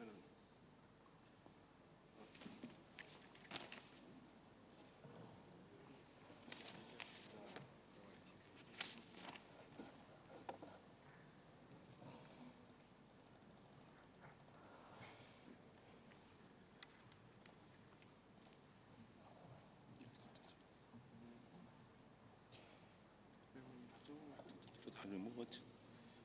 1 minute.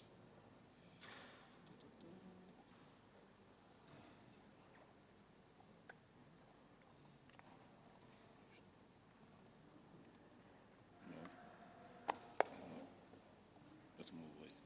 Yes.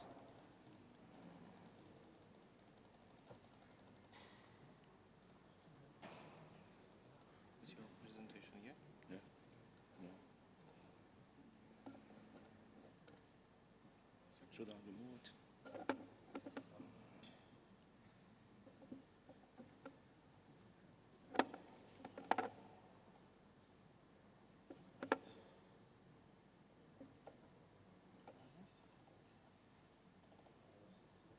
No.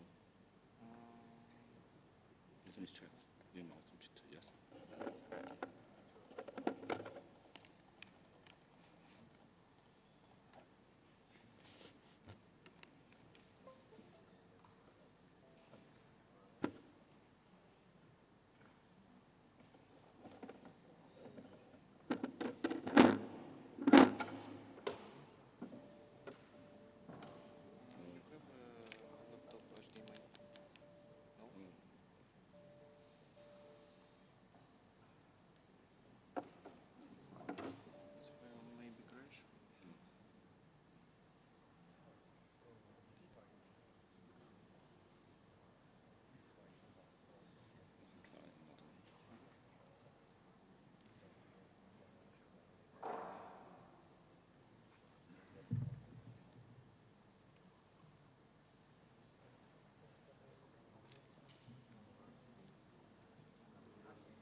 知道为啥的？他这一插就完了。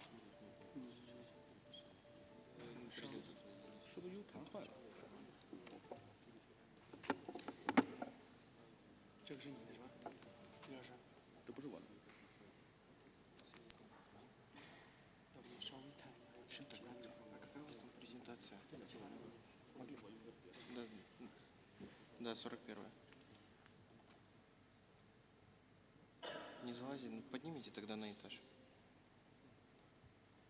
А, все, супер, спасибо. Ну просто запишите откуда-то тут, а сейчас, наверное, нам нужно... Все, спасибо вам.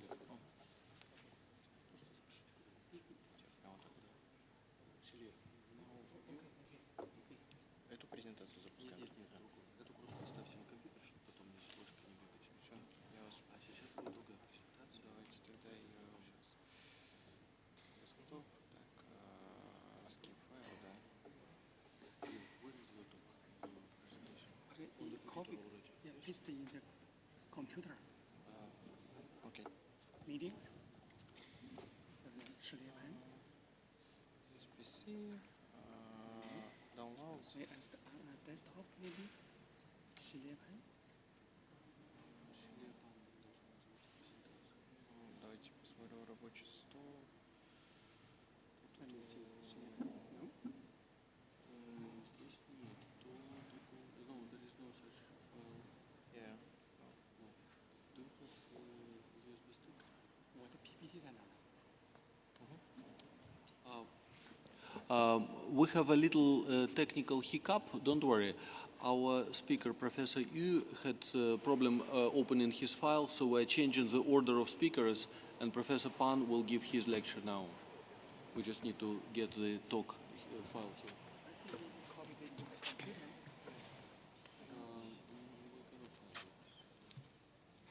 You need a drummer. Да, конечно.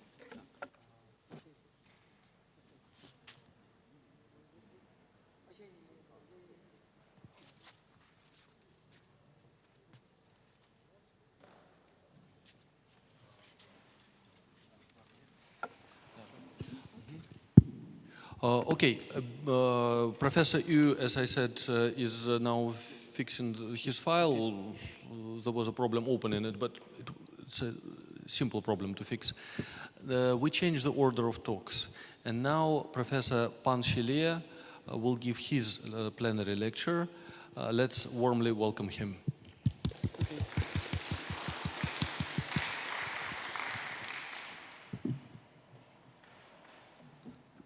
Good afternoon, everyone. First, thanks Professor Ognov, thanks Professor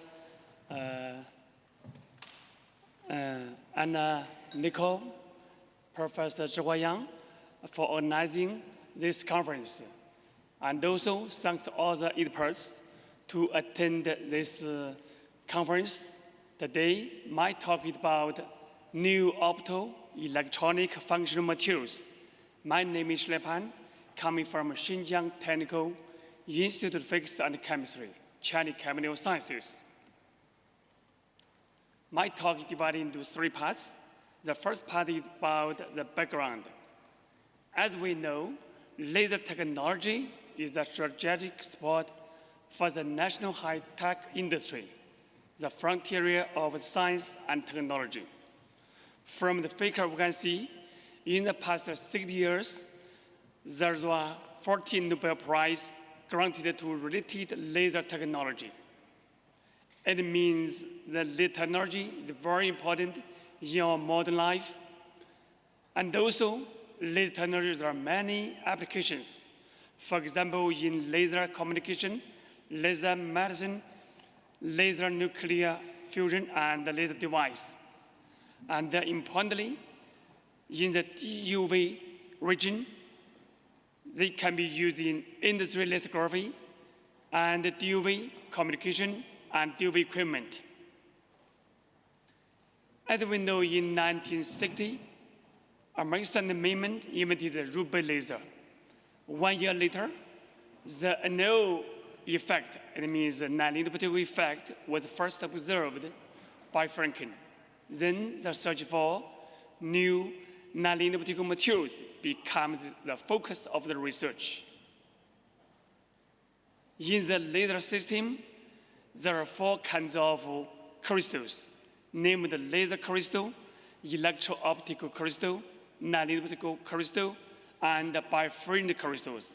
For us, we mainly concentrate on UV, DUV, and no crystals. These kind of crystals should have wide band gap, large acid rate bounds, and large bifurcations. For IR and no crystal, they should have high laser-induced damage threshold, high optical quality. For DUV bifurcated crystal, they should have large bifurcations, high transmittance in DUV region. As a core device of solid-state laser technology, the development of optoelectronic function crystals has been promoting the progress of laser technology. Why is it difficult to search for new non-linear crystal? From the last figure, we can see there are many factors, parameters affecting the final optical properties.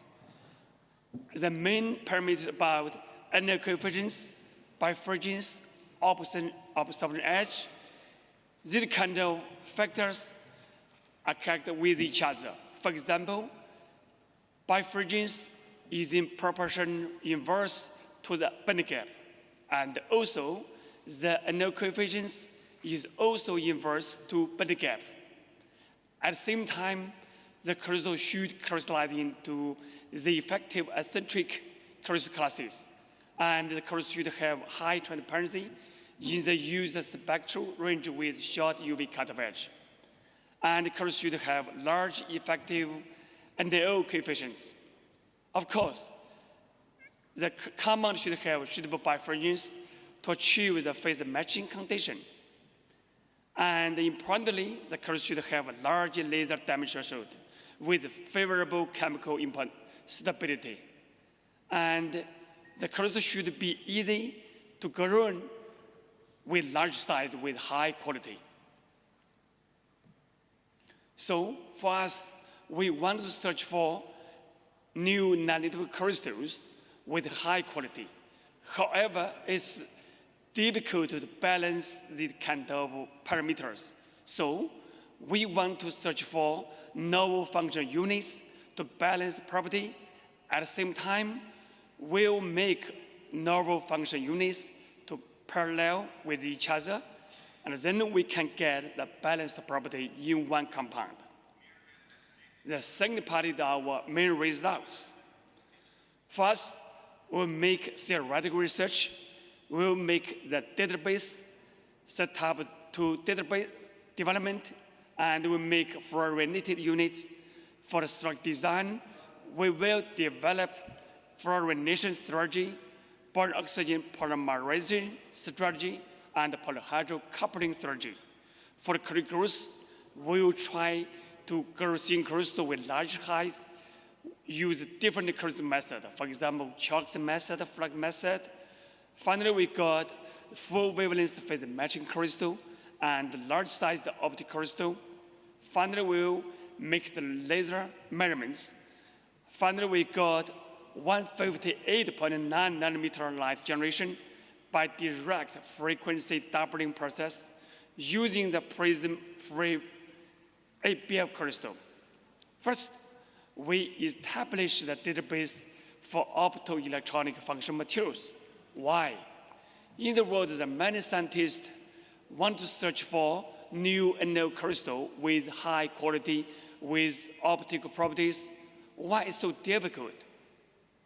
A moment ago, I mentioned there are many parameters affecting the final optical properties.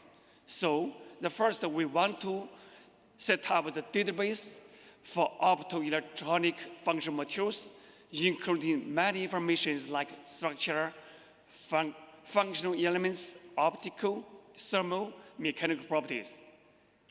Especially, we want to search for the best unit, the best genes in the compounds, and also a target-driven material design framework combining high throughput calculations, crystal structure prediction, and interpretable machine learning was proposed to accelerate the discovery of deep UV and new materials. And also we used a dataset generated from ATC and a ML regression model for predicting birefringence developed for the first time, which exhibits a possibility of achieving fast and accurate prediction. At the same time, a multi-level data-driven approach to realize fast and efficient structure prediction for the exploration of promising deep UV and IR node material was proposed. A moment ago, I mentioned in the compound they should have large birefringence. For the microscopic point, the crystal should have large optical anisotropy. So we developed the response electron distribution anisotropy transformation method. We proposed to analyze the ratio between microscopic anisotropy and the distribution of bonding electrons in the compounds. And also in compounds, we wanted to know which atoms contribute the associated bonds. So we developed a new strategy to partition atoms at the beta boundary without a residue space by using gradient tracking strategy. Traditionally, the scientists developed spherical atom cutting method. From name we can know, this kind of method should to set a cutting radius. This kind of will, after cutting, it will leave some corner area, and this kind of method is not suitable for covalent bond system. In this condition, we developed our method named beta AM atom cutting method. This method, we do not need to an artificial cutting radius, and after cutting, there are no residual space, and also this method is also suitable for covalent bond atoms. So, despite more than 4,000 buried crystal and intensive glass research on non-crystalline alkaline metal burieds, the structural models are almost exclusively built up from the BU3 and the BU4 polyhedra. However, linear BU2 units are very rare and have only been observed in mineral, namely few apatite type compounds. So for us, we want to search for new birefringent units. Through our systematic research, we found a new bird with linear BU2 units. This is the first compound with all three available BO motifs, named BU2, BU3, and BU4 units in one compound. At the same time, a model potassium bird with only BU2 units was designed successfully. Align the BU2 units with the highest probability anisotropy, push the maximum threshold of birefringence. And also we proposed that the BU2 infinite chain is the best functional unit for both large birefringence and band gap. As we know, in the traditional non-identical compounds, for example, deep UV borates, the compounds with BU3 units have a large birefringence, large associated bonds. If we imagine that if the BU3 is shared oxygen by corner to form chains, what's the result? After the calculation, we found if BU3 is shared with each other by oxygen, forming chains, this kind of unit will get a large birefringence. Through the SSD database, we found the both compounds, calcium borate and lithium borate, both compounds achieve three vital properties, including short UV cutoff edge, large birefringence and high laser-induced damage threshold. And also, because these kind of compounds have a very excellent properties, so we use a Chalk's method to grow lasting crystal with high quality. And we cut off a device using the crystal. We use a device we got UV gland polarizer, and we measured the polarizer to its optical property we found, which is more efficient than the one constructed with commercially available magnesium fluoride. And we want to search for birefringence Hahnemann-Weyl tin cations. The large birefringence Hahnemann in different systems can be achieved where simple tin-based polyhedra introduction. And also structural performance relationship was analyzed between stereochemically active lone pairs and optical anisotropy for analysis and prediction of birefringence in tin-based ternary halides. At the same time, we confirmed the feasibility of utilizing hydrogen-involved heteroanionic units to design crystal with large birefringence, and also independent alternative system of DUV birefringent crystal with new hydroxy fluoroxyborates. And double modification strategy driven by F and OH to make double effects towards critical property enhancement of DUV birefringent crystal was proposed. This leads to a new compound with very excellent property, which is a record among all of the organic hydroxyborates. Above analysis, we obtained birefringent crystal with excellent property. The next section is about new IR-NO crystal. As we know, in the infrared region, it's a challenge to grow lasting crystal with high laser damage threshold. Because for IR-NO crystal, because there are no oxygen in the crystal, so the crystal should be grown in closed system. It's a great challenge to grow lasting crystal in atmosphere. And also, the IR crystal has a low, much lower laser-induced damage threshold.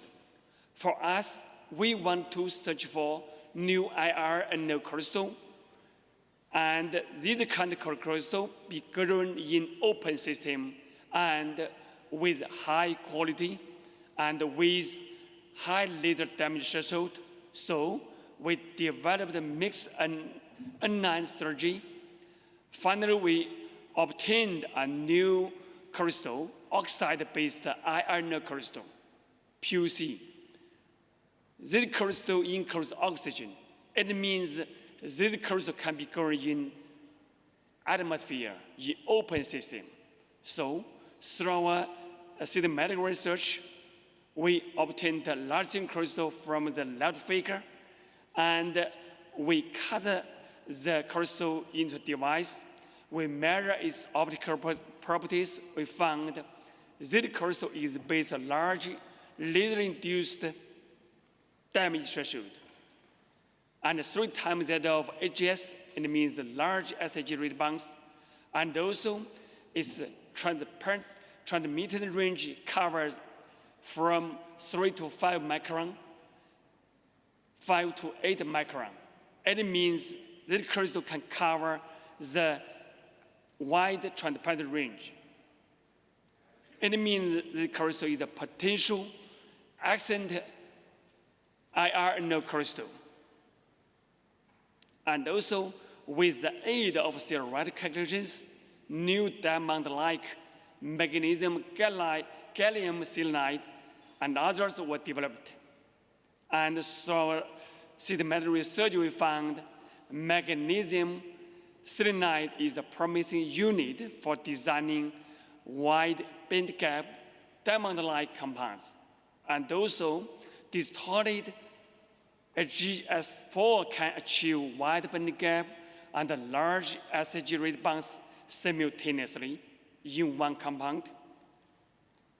And magnesium gallium selenide is the first defect diamond-like alkaline earth metal, selenide, iron, and no materials, because this compound has a very excellent property. It has large NO coefficients, about 20, high laser-induced damage threshold, about 3 times of commercially AGS, wide IR transmission range to 15 micron, and good thermal conductivity of 2.9. It means this compound is a promising middle and far IR NO candidates. And also, we developed a polyhedral coupling strategy, which leads to a discovery of a new series of quaternary calcogenides with the following formulas. Especially for calcium magnesium gallium selenide, it has very excellent properties. For example, it has 1.5 times that of AGS, and the bond gap is about 2.71, and its laser damage threshold is very high, about 9 times of AGS. Above is about the development of IR NO crystal. The next slide is about the UV and deep UV NO crystal. As we know, in one compound, its transmission range is very high. However, its phase matching wavelength is much narrower. So the loss of phase matching wavelength is evident for NO oxides applied to different spectral regions. And so far, this is very common for all NO crystals. For example, in very famous crystal lithium borate, the formula is lithium 1 boron 3 oxygen 5. This compound, the deep UV coverage is about 150 nanometer. However, its phase matching wavelength is only about 277 nanometer. It means the loss for its UV transmittance. So we propose the full wavelength phase matching crystal that can avoid phase matching across the entire optical transparency range. So the anisotropic strength of bonding in the dimension of energy was confirmed theoretically to be the key to the full wavelength phase matching ability. And importantly, we demonstrated that GFB is able to generate harmonic light as short as 193.2 nanometer, which is close to its deep UV coverage, 193 nanometer. The left figure shows the largest crystal we current. It has the regular morphology and easy to cut into device, and we use device to measure its transmission range. Its deep UV coverage is about 193 nanometer. And also, we successfully output the deep UV laser about 193.2. And also, this crystal has very important and excellent properties. For example, its effective NO coefficient is about 1.24 for type 1 phase matching, 1.4 for type 2 phase matching, and also it has good thermal dissipation property. And it has a very large laser-induced damage threshold, much larger than commercial crystal BBO. And very importantly, this crystal can be grown in large size because it's easy to grow in water. Presently, we can grow lithium crystal with size up to 80 times 60 times 30. And importantly, with the device to output the laser successfully to 266 nanometer, with energy about 13.5 millijoule, with the efficiency about 13%. And also, we want to search for new deep UV crystal with the phase matching edge deep into region. So we want to, for example, as we know, for BO4 units, its micropolarizability and also polarizability in entropy is very small. If we substitute one oxygen by fluorine atom, we can obtain BU4 into BU3F, BU2F2, BUF3 units. After calculation, we can see from a right figure, we can see the new units have very excellent micro properties. For example, it has large polarizability and entropy, large hyperpolarizability, and large band gap. It means these kind of units can balance the multiple criteria.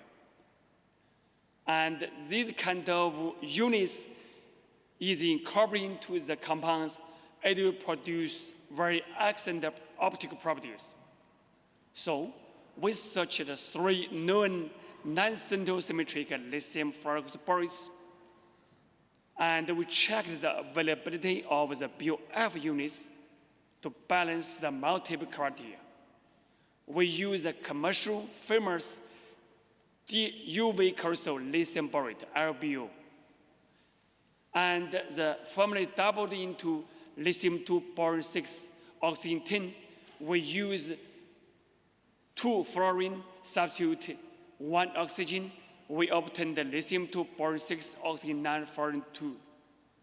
This compound was proved to produce a type 1 phase matching wavelengths down to deep UV region. As we know, LBO crystal only phase matching to 277 nanometer.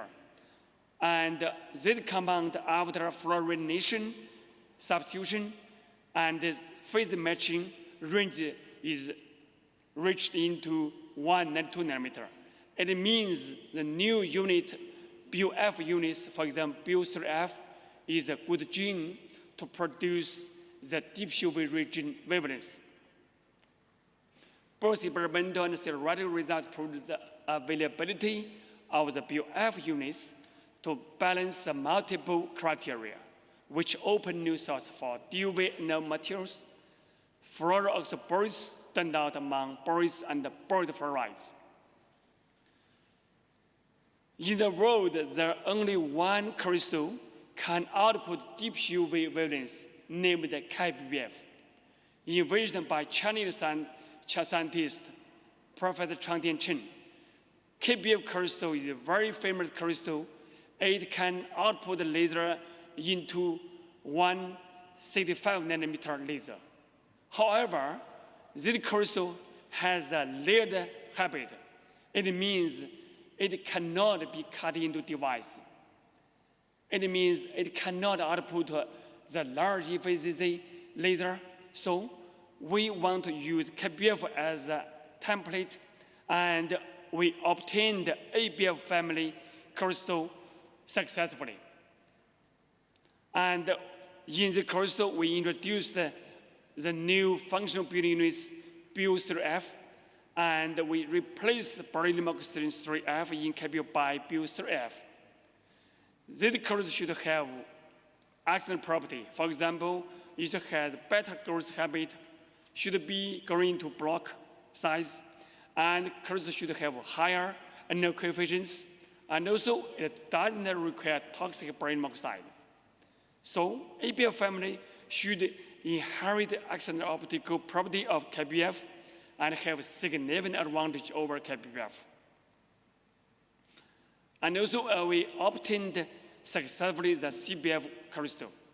This crystal inherits excellent units of beta BBU, a very famous commercial crystal BBU, and KBF by introducing new 0.4 oxygen 8 fluorine functional units. And importantly, this crystal eliminates the downward bonds of oxygen and enlarges the band gap. And importantly, the distance of two adjacent layers largely reduced from 6.25 angstrom in KBF to 3.96 angstrom in CBF family. It means the crystal should be growing into large size with block size.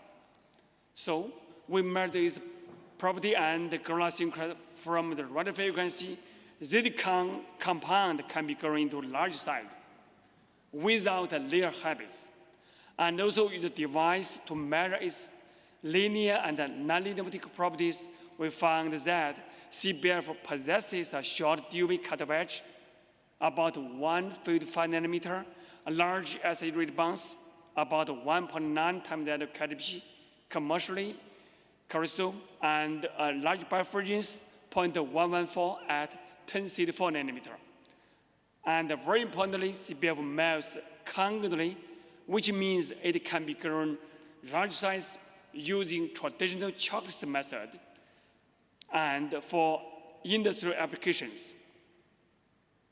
And also, we make element substitution. For example, use cesium substitute into sodium, rubidium, cesium. We obtained 4 compounds. These 4 compounds also have very excellent properties. Owing to the cation size effect for sodium, potassium, rubidium, cesium, these 4 materials belong to different symmetric groups. However, they collide into non-symmetric. And these 4 compounds have deep UV cut edge, less than 1 nanometer, suitable powder acid rebounds, about 0.8 to 1.9 times that of KDP, showing that all of them are promising deep UV and materials. And also, it's bending the system from alkaline metal fluoroborates to alkaline earth metal fluoroborates, and synthesizing the MBF family successfully. And through the measurement, we can find the alkaline earth metal fluoroborates system also have very excellent properties. They can output the deep UV laser because this kind of compound have the best units, BOF units in one compound. And our fluorination strategy was also independent from board system to fluorophosphates, hydroxy fluorooxoborate, fluorophosphates, fluorosulfate, fluorosilicates, and others. And the bifurcance of fluorooxosulfates can be 4.8 to 15.5 times that of maternal sulfates with the same metal cations, while maintaining the deep UV band gap. And also, the fluorine atom was successfully introduced into silicon phosphates, and the first fluoroxosilicyl phosphates with an unprecedented silicon oxygen fluorine species was successfully synthesized. And also, fluorination strategy optimized by us was intended to the board first system, and an example of fluorophosphates DUV and crystal was synthesized.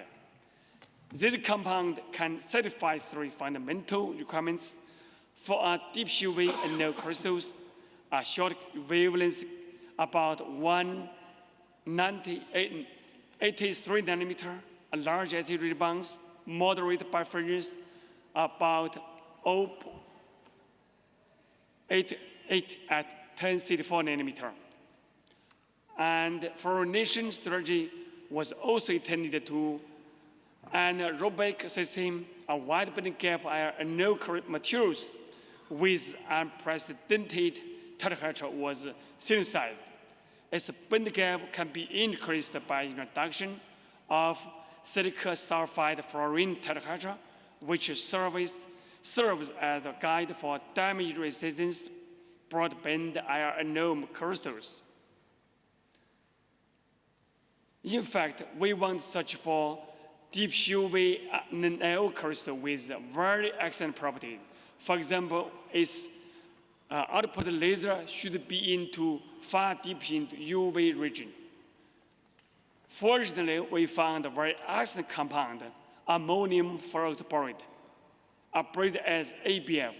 This compound is superior to KBF commercially compound in two main aspects. For example, from a left figure, we can see KBF, the interlayer space is about 6.25 angstrom.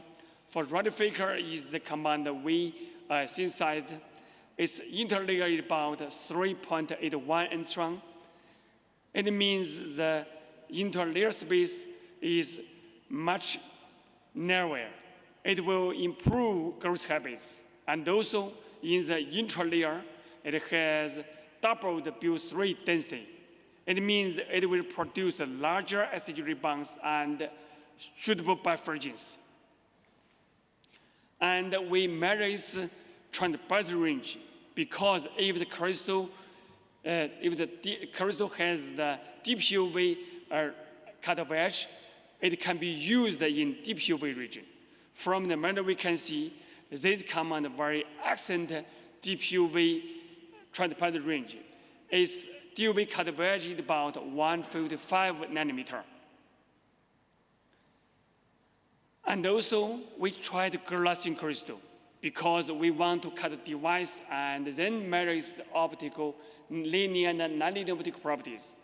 In fact, for us, as we know, in the world, it's difficult, it's a challenge glassine crystal because there are many parameters to affect the crystal growth. For us, from 2016 to now, we spend much of time to grow this crystal. Fortunately, we obtained a large crystal with high quality, and then we cut crystal into device. Out of device, we can measure its property. For example, use a crystal device, we measure its UV cut-off edge is about 155 nanometer. And its acid rebound is about 3 times that of KDP. And its phase matching wavelength is about 158 nanometer. And also, we use the device that measures the output power from 1064 nanometer to 532 nanometer in ABF, commercial ABU, commercial BBU were obtained. The D32 value of ABF is about 1.1 times D32 of commercial ABU and 0.43 times of D22 of BBU, indicating that D32 in ABF is about 0.9. It means it has large acid rebounds. And also, microfringe indicates that D32 value of ABF is about 2.8 times D36 of KDP, about 1.1. Under pulsed laser at 1064 and 355 nanometer, ABF exhibits higher laser-induced damage threshold than commercial crystal BBO. And importantly, we obtained 158.9 nanometer UV light by the direct frequency doubling process using a prism-free ABF crystal. And the phase matching curve for type 1 SG was optimized using the measured output wavelength and the phase matching angle. And the output of 177.3 nanometer laser is achieved with 1.2 millijoule pulse energy. It's the highest energy in the world. And its conversion efficiency is high, about 8.6%. In the deep UV region, its conversion efficiency is highest in the world, pumped by the frequency tripling of the lamp-pumped 1064 nanometer pulsed laser. This result represents its deep UV laser boasting the highest pulse energy at 177.3 nanometer. This table shows the basic property comparison between commercial KBF and ABF. From the table we can see this crystal ABF has a very excellent property. It means ABF is the next generation deep UV nanometer crystals. The third part of the acknowledgement. Thanks for all the counterparts for their strong support. Thanks for all the funding spots. That's all. Thank you.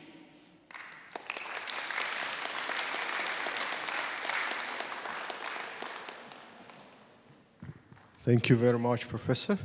The lecture is open for discussion. If we have a couple of questions.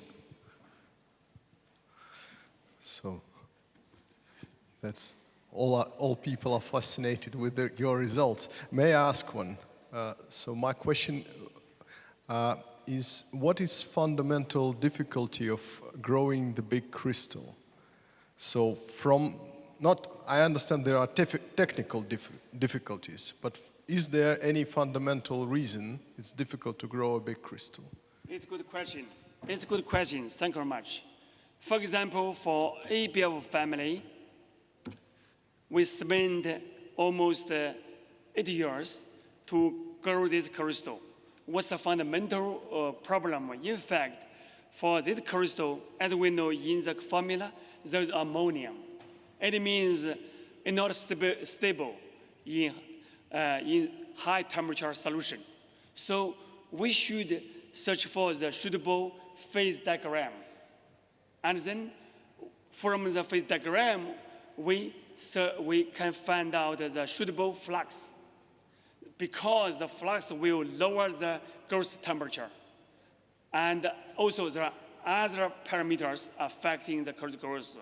So it means we should solve the fundamental problems for growing the crystal. And then we can use Flasker method and growing crystal.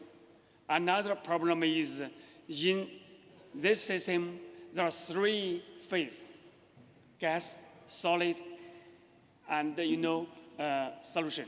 So 3 phases.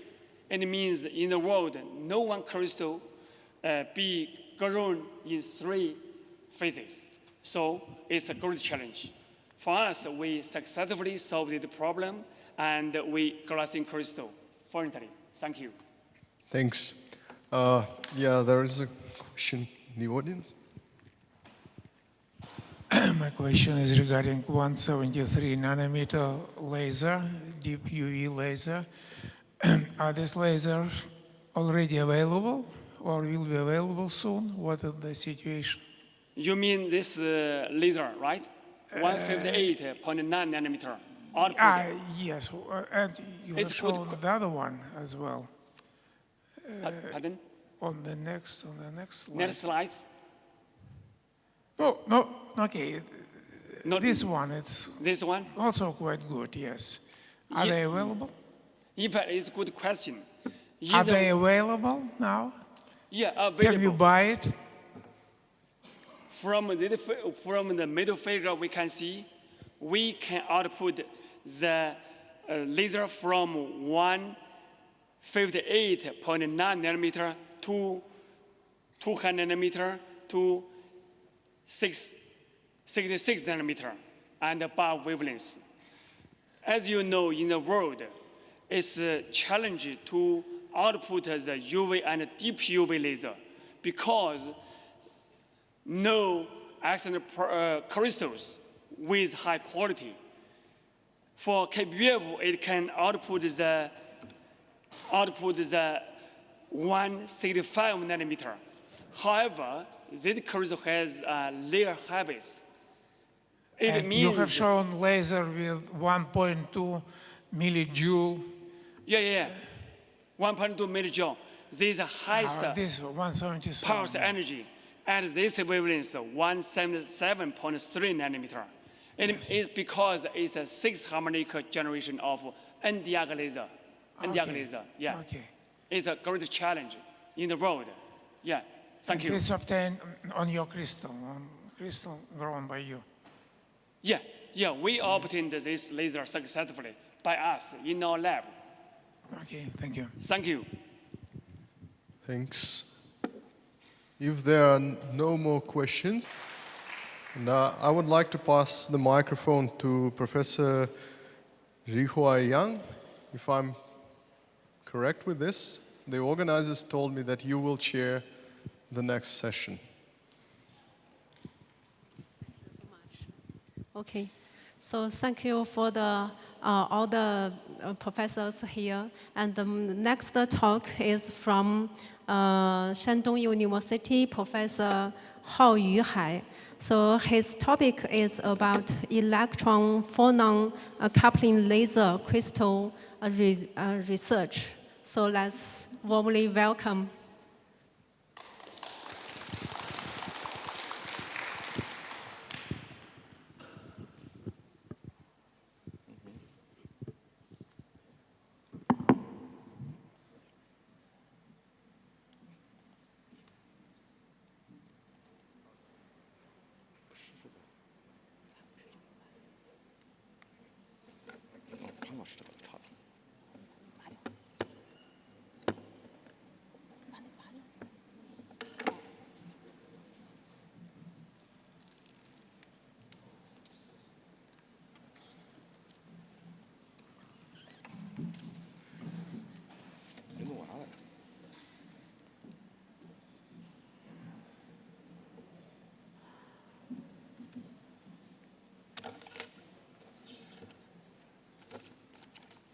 Okay, it is my honor to give a presentation about our work in the research of electron-phonon carbon laser crystals.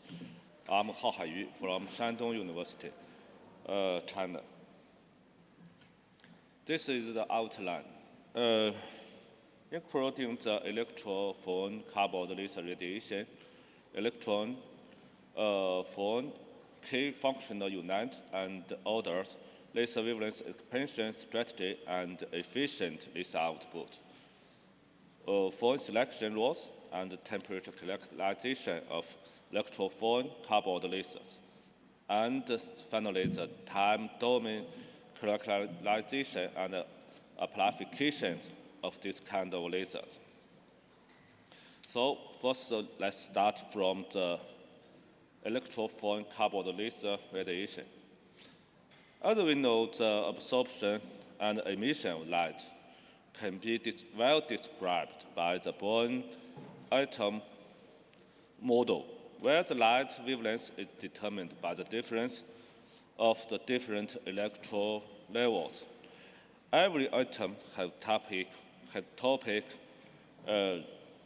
respond light, and the electron energy level determines the light absorption and emission.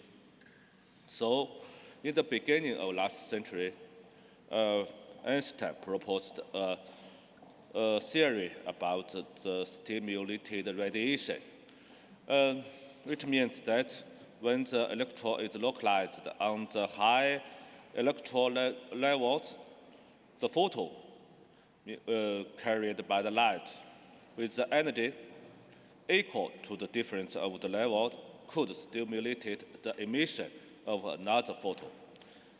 And this condition, the photon number could be doubled and the light could be amplified. Therefore, the stimulated emission process of electron can amplify the light, and this theory becomes the foundation for the laser generation. So, based on this theory, Mayman discovered the first Rabi lasers, and up to now, the lasers had been well developed and had become the most important source in our daily life, including the scientific instrument, medical process, and so on. So lasers, semiconductors, and computers, and the nuclear energy had become the four great inventions of the last century. Up to now, the lasers had been well developed. And in the lasers, the laser crystal can emit the lasers as the typical wavelength. With the development of the present laser crystals, the lasers in the near-infrared band had been well developed and had been commercialized. And with the non-linear crystals, as the presentation by Professor Pan, the lasers with the wavelengths from the visible to the UV band frequency conversion technology is also well developed, leading to the functional crystal advantage. So, however, the lasers at different wavelengths has different applications, which means that the expansion of the laser wavelengths is very important. So let's back to the Bohr model. The wavelength is determined by the energy level difference, and the key for expansion the laser wavelength is whether the electronic energy levels that determines the laser wavelength is tunable and how to tune it. So, from the view of the crystal, so it could be found that the crystal lattice is the carrier of the active ions. So the electrons that in the active ions is affected by the crystal lattice, which could cause the energy transfer and tune the light wavelengths. So we can believe that the electron-phone coupling should be an important factor for tuning the wavelengths. So let's see the spectral function and the electron-phone coupling. There are two parts. The first one is the electronic energy level transition, and the other is the photo energy and the spectrum expansion. So,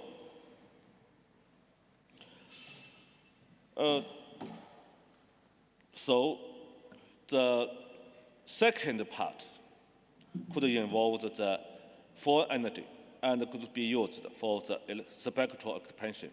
So therefore, the phone and electron coupling could change the electronic energy level by the energy transition.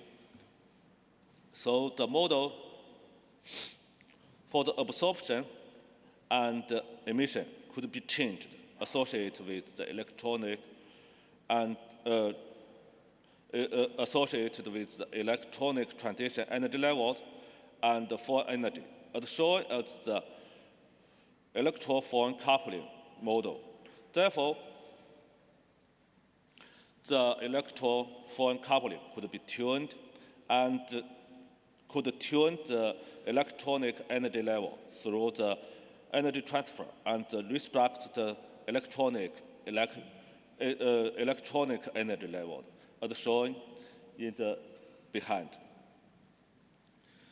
So, by the recurrence relation of harmonic wave function of the harmonic oscillators, the phone participation could be expressed by the pure electron transition, and one phone participation, two phone participation, and so on. So, in the previous Huang and phase theory, Huang and phase theory had been applied to analyze the electron-phone coupling, starting from the color-centered crystal and the assumption of that only one phone participation. This participation could contribute to the absorption and emission because of the large number of the lattice modes. The higher order phone participation could assume to be small enough, and only the first photo and only the single photo had contribution to the emission and the fluorescence and the absorption spectrum. So with the Huang and phase factor, the broadband material, such as TESAFA, has been developed with broadband absorption and fluorescence, which has been well applied in the transition materials, promoting the development of wide tunable lasers and fluorescent materials. However,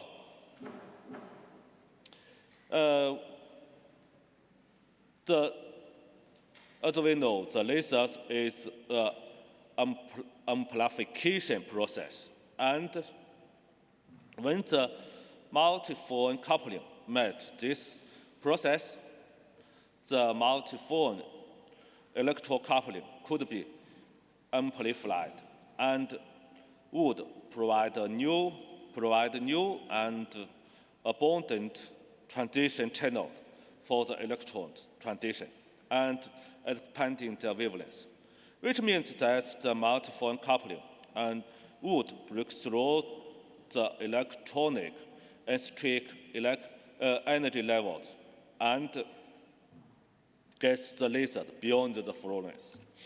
So, from the view of the crystal, we should find the materials with the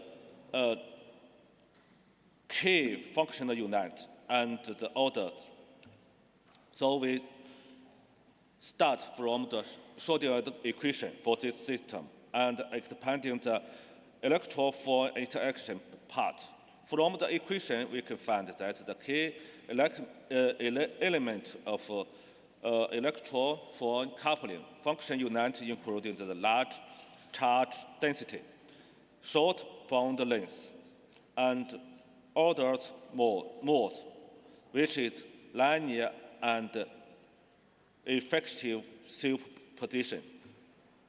So, in the oxide, we proposed the key free oxide element concept for the electron-phone coupling and order mode should be linearly chained. So we compared the efficient charge and fluorescence expansion with and without the free oxide crystals. All the results identified that the key functional unit and odd are helpful for the electron and phone coupling. So,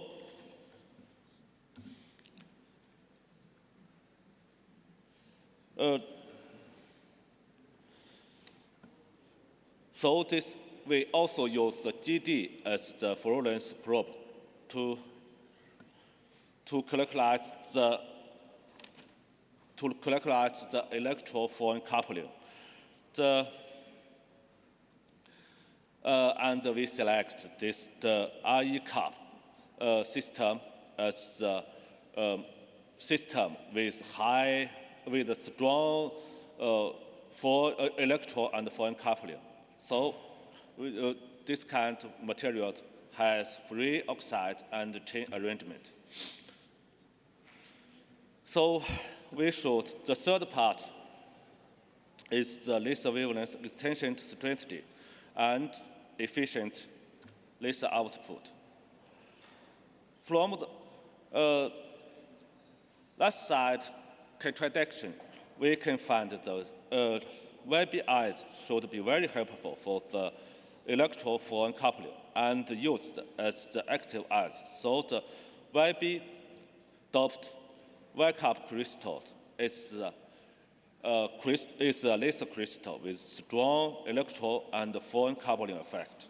Therefore, we put our attention to the crystal growth based on the phase diagram of three compound systems and associated with the computational simulation of crystal growth process, we have overcome the high quality crystal growth challenges, including the small growth interval, boric evaporate, higher melt viscosity, spare growth of the monoclinic and correctness of large crystals. And finally, we get 2-inch crystal with higher quality. So, besides, we also propose the coating method based on the gain calculation for electro-multiphone coupling. With the two coated phase balance, we can expand the laser wavelength beyond the fluorescence and control the laser wavelength preciously. So, with the BF plate, we can tune the wavelength within and outside of the fluorescence spectrum, such as the emission from 1018 nanometer to 1089 nanometer within the fluorescence spectrum, and the other beyond the fluorescence spectrum.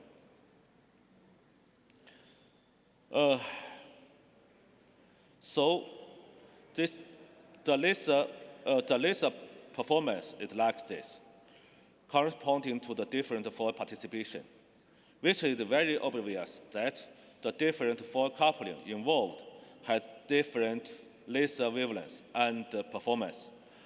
But all the wavelengths is beyond the fluorescence, which is different with the traditional concept that the laser wavelengths must be involved within the fluorescence. So this work was published in Nature Physics, which was commented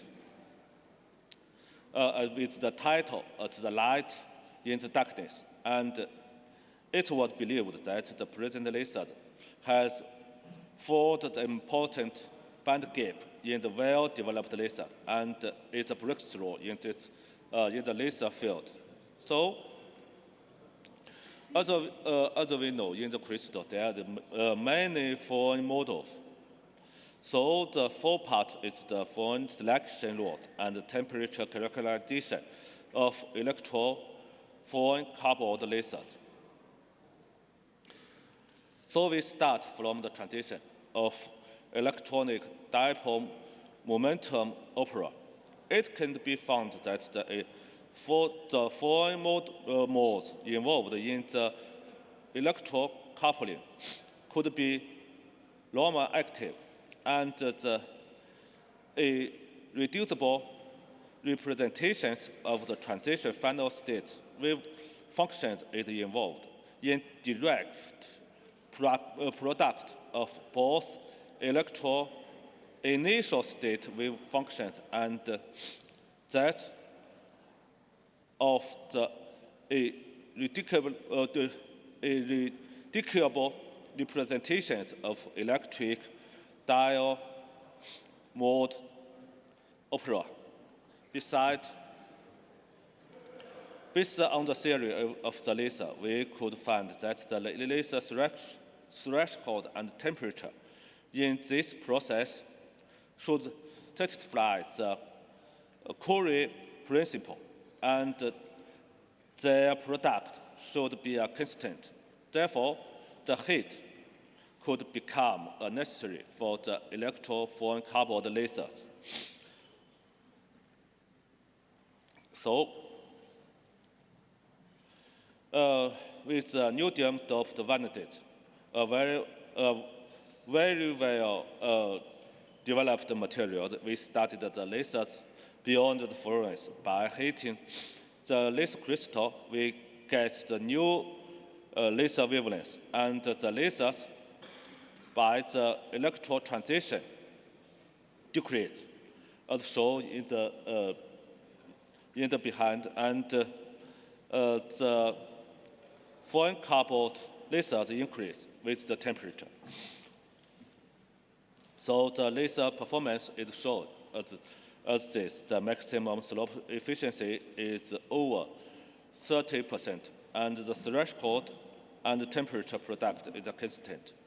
Besides, the laser wavelength is as narrow as the traditional lasers. So, with frequency doubled nonlinear crystals, such as LBO, we also get the high-efficient yellow laser, with the output power over than 1 watt at the wavelength of 5 nanometer. Besides, we also studied the polarization performance of the fundamental and frequency doubled laser and get the tunable laser output by tuning the fundamental laser wavelength and the temperature of the nonlinear albumin crystal. So, as we know, the latest vibration is a slow process. So we should study the time domain characterization and amplification of the electro-phone-coupled lasers. We also start from the electro-phone-coupled process, and the electro response is fast. And the latest vibration should be in the time of picosecond and even much slower. So the determined laser performance of the electro-phone coupling should be very intuitive. First of all, we start from the three-phone coupled process as the representative research object. By optimization, including the mode matching and temperature, we get the efficient output. The output power is about 3.7 watts, with the efficiency of 52%, and the tunable wavelength range is from 1125 to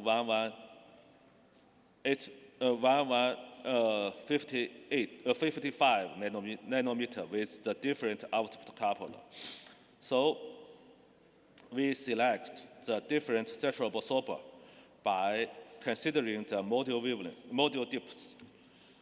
So this is the central absorber switches and application of band. For the microsecond domain, we select the graphene as the central absorber because its modulation depth is very small.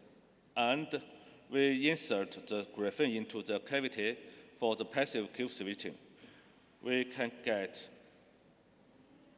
the pulse from 1 microsecond to 200 nanoseconds. It could be found that the pulse is relatively stable and the wavelength is almost unchanged with the traditional lasers. Besides, and the nanosecond domain, we chose the cream yak as the central absorber, which has the large modulation depth. By inserting the cream yak into the cavity, we also get the pulse as short as about 20 nanoseconds, which means that the electro-phone coupling could support the pulse with the width from micro to tens of nanosecond time domain. So finally, we should provide the outlook of this work. This maximum of laser generation should be novel for understanding the laser process, as this work should be helpful for the ultra-short pulse generation, pulse amplification, nonlinear optics, because all these topics are related to the broadband fluorescence and the discovery and also the discovery of new laser materials, because the laser could be expanded by the new form mechanism. So this work is finished by our group, including Professor Yan Fengchen, Professor He Cheng from Nanjing University, and Huijin Zhang and Liang Fei from Shandong University. Okay, thank you very much. Okay, now it's the time to the questions and the comments. Professor Pan. Very excellent work. One question. A moment ago, you mentioned in your research published in Nature Communication. You mean that the heat become very necessary. Why? What's the reason? Can you give some explanation? Nature Communication research work. You mean that Yeah. one? Yes. Yeah. This one, you mean this topic about the phone and photo. Both of the photo and the phone pump the lasers with the neodymium-doped vanadate crystals. In this work, it's very interesting. We found a very typical equation. It means like this: the threshold and the temperature, their product is constant. So with this work, we can pump the lasers out of the fluorescence. Means the only difference is the heating. So with this work, we also get the efficient output at the yellow lasers. So the output is very high. And now this work is also commercialized in China. Okay, thank you. Okay, thank you. So any other questions? So I have a question here. So when you discussed the second part, you said that the electron phonon, the key elements for the electron phonon, and you said the bond length. So can you tell? Yes, this figure. Can you tell the details for the bond length? Okay, thank you. So first we start from the let me see.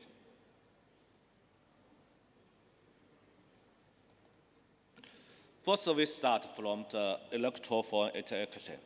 So the Schrödinger equation could be expressed like this. So there's the expression about the electron charge. It means the density and the chemical bonding, the length of the chemical bonding. So with this equation, we can get that the high density could be helpful for the electron-phone coupling, and the short chemical bonding should be also very helpful for this process.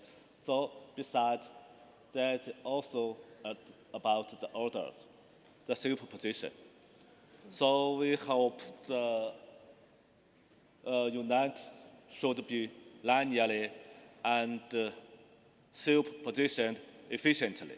So we can get in the oxide that kind of free oxygen unit, which is very familiar in the self conductivity. So with this united, we can get the electronic charge density is very high. And besides, with this unit, we can get the linear chains. We also can select this kind of chain, which can get the higher superpositions. So we can get this work. And finally, we find this kind of crystal. It means YB-doped wake-up crystal. Thank you. Okay, thank you so much. So let's thank Professor Yu again. And the last speaker and also an important speaker is our chair, Professor Artem Organov. His talk is about predicting and rationalizing novel compounds. So let's warm welcome.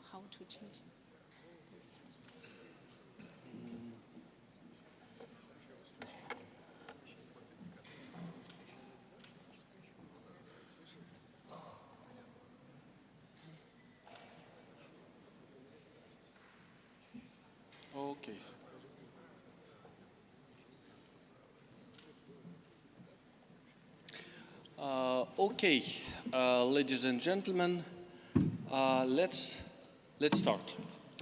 Do you hear me well? Yes? Okay. By the way, this is my Weixin, WeChat. I'm sure all Chinese participants use WeChat.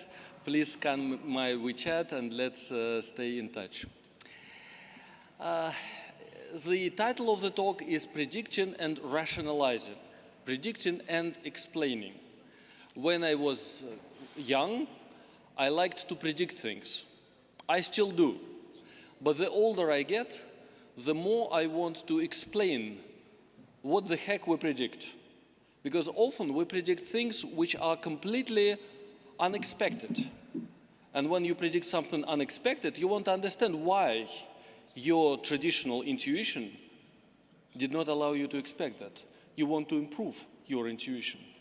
You want to develop new concepts or improve the old concepts. That's going to be a big part of my talk today.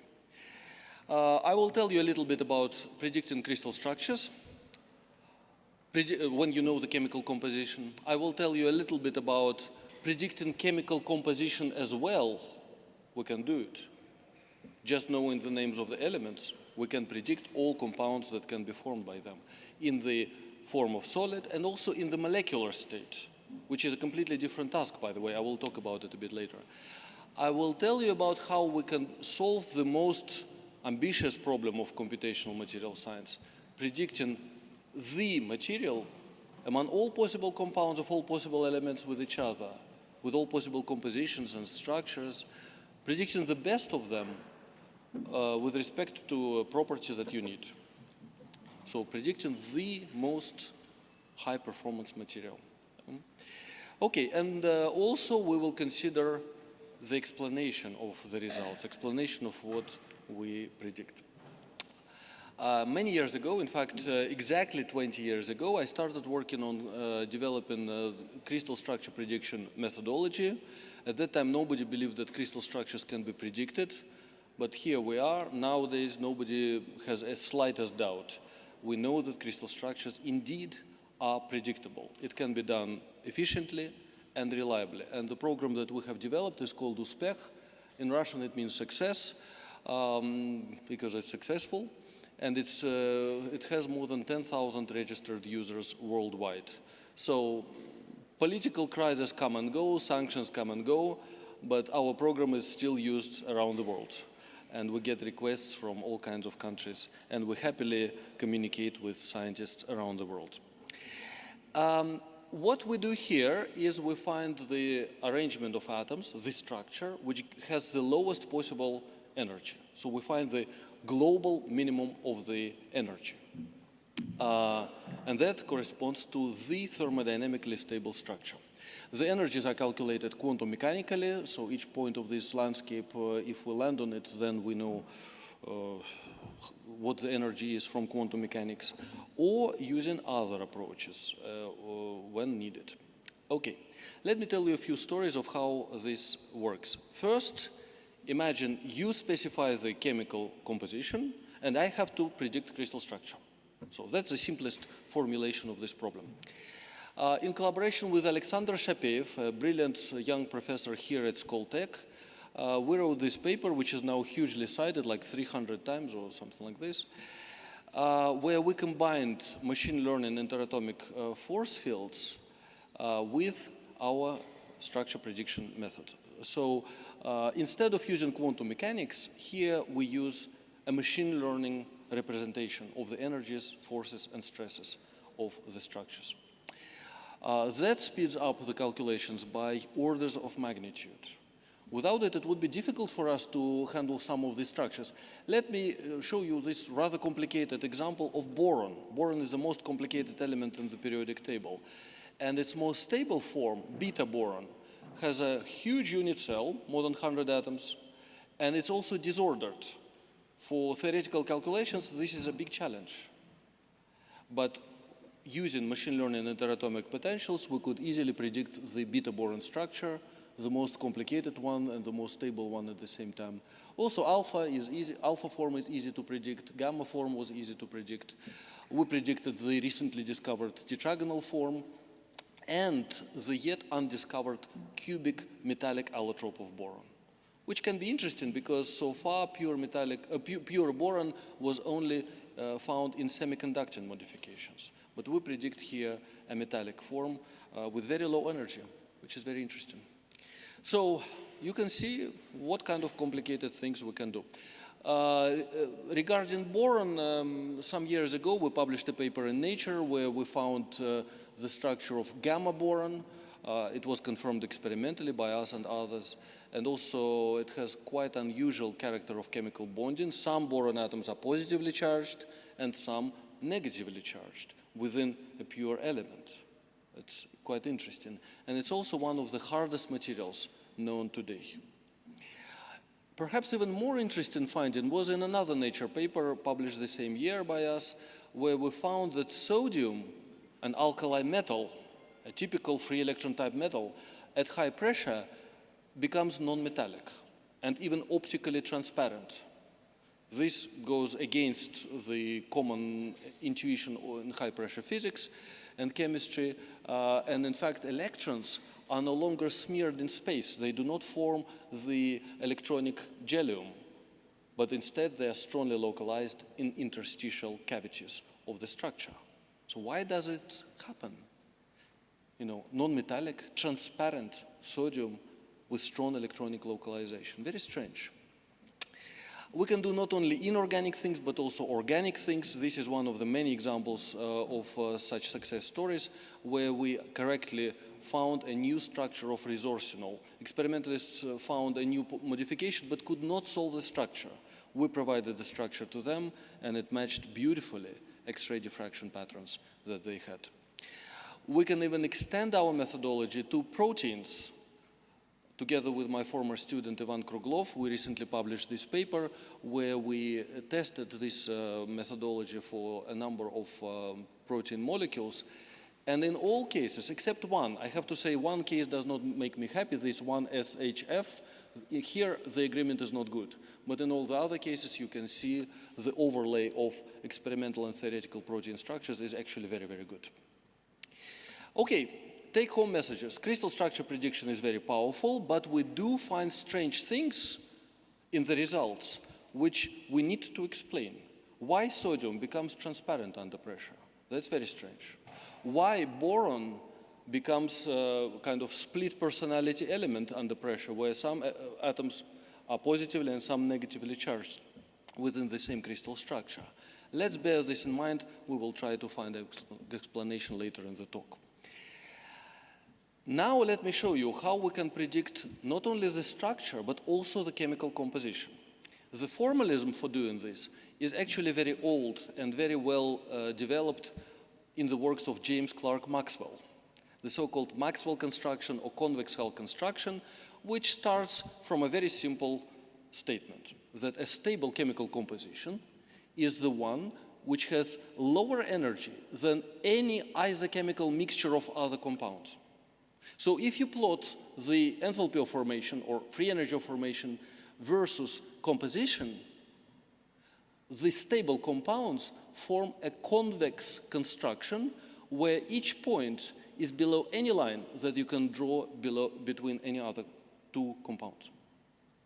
It's very easy to implement, and it gives a rigorous, simple encoding of all possible energies energies of all possible chemical reactions in the system. Here is the system manganese-boron from the work of my former PhD student and postdoc, Professor New, who is also present in this audience. That's his work. Happy to see you. And this construction can be naturally and easily extended to 3-component, 4-component, and so on systems. So now we can easily predict. We just use this convex hull construction to define what's stable, what's not.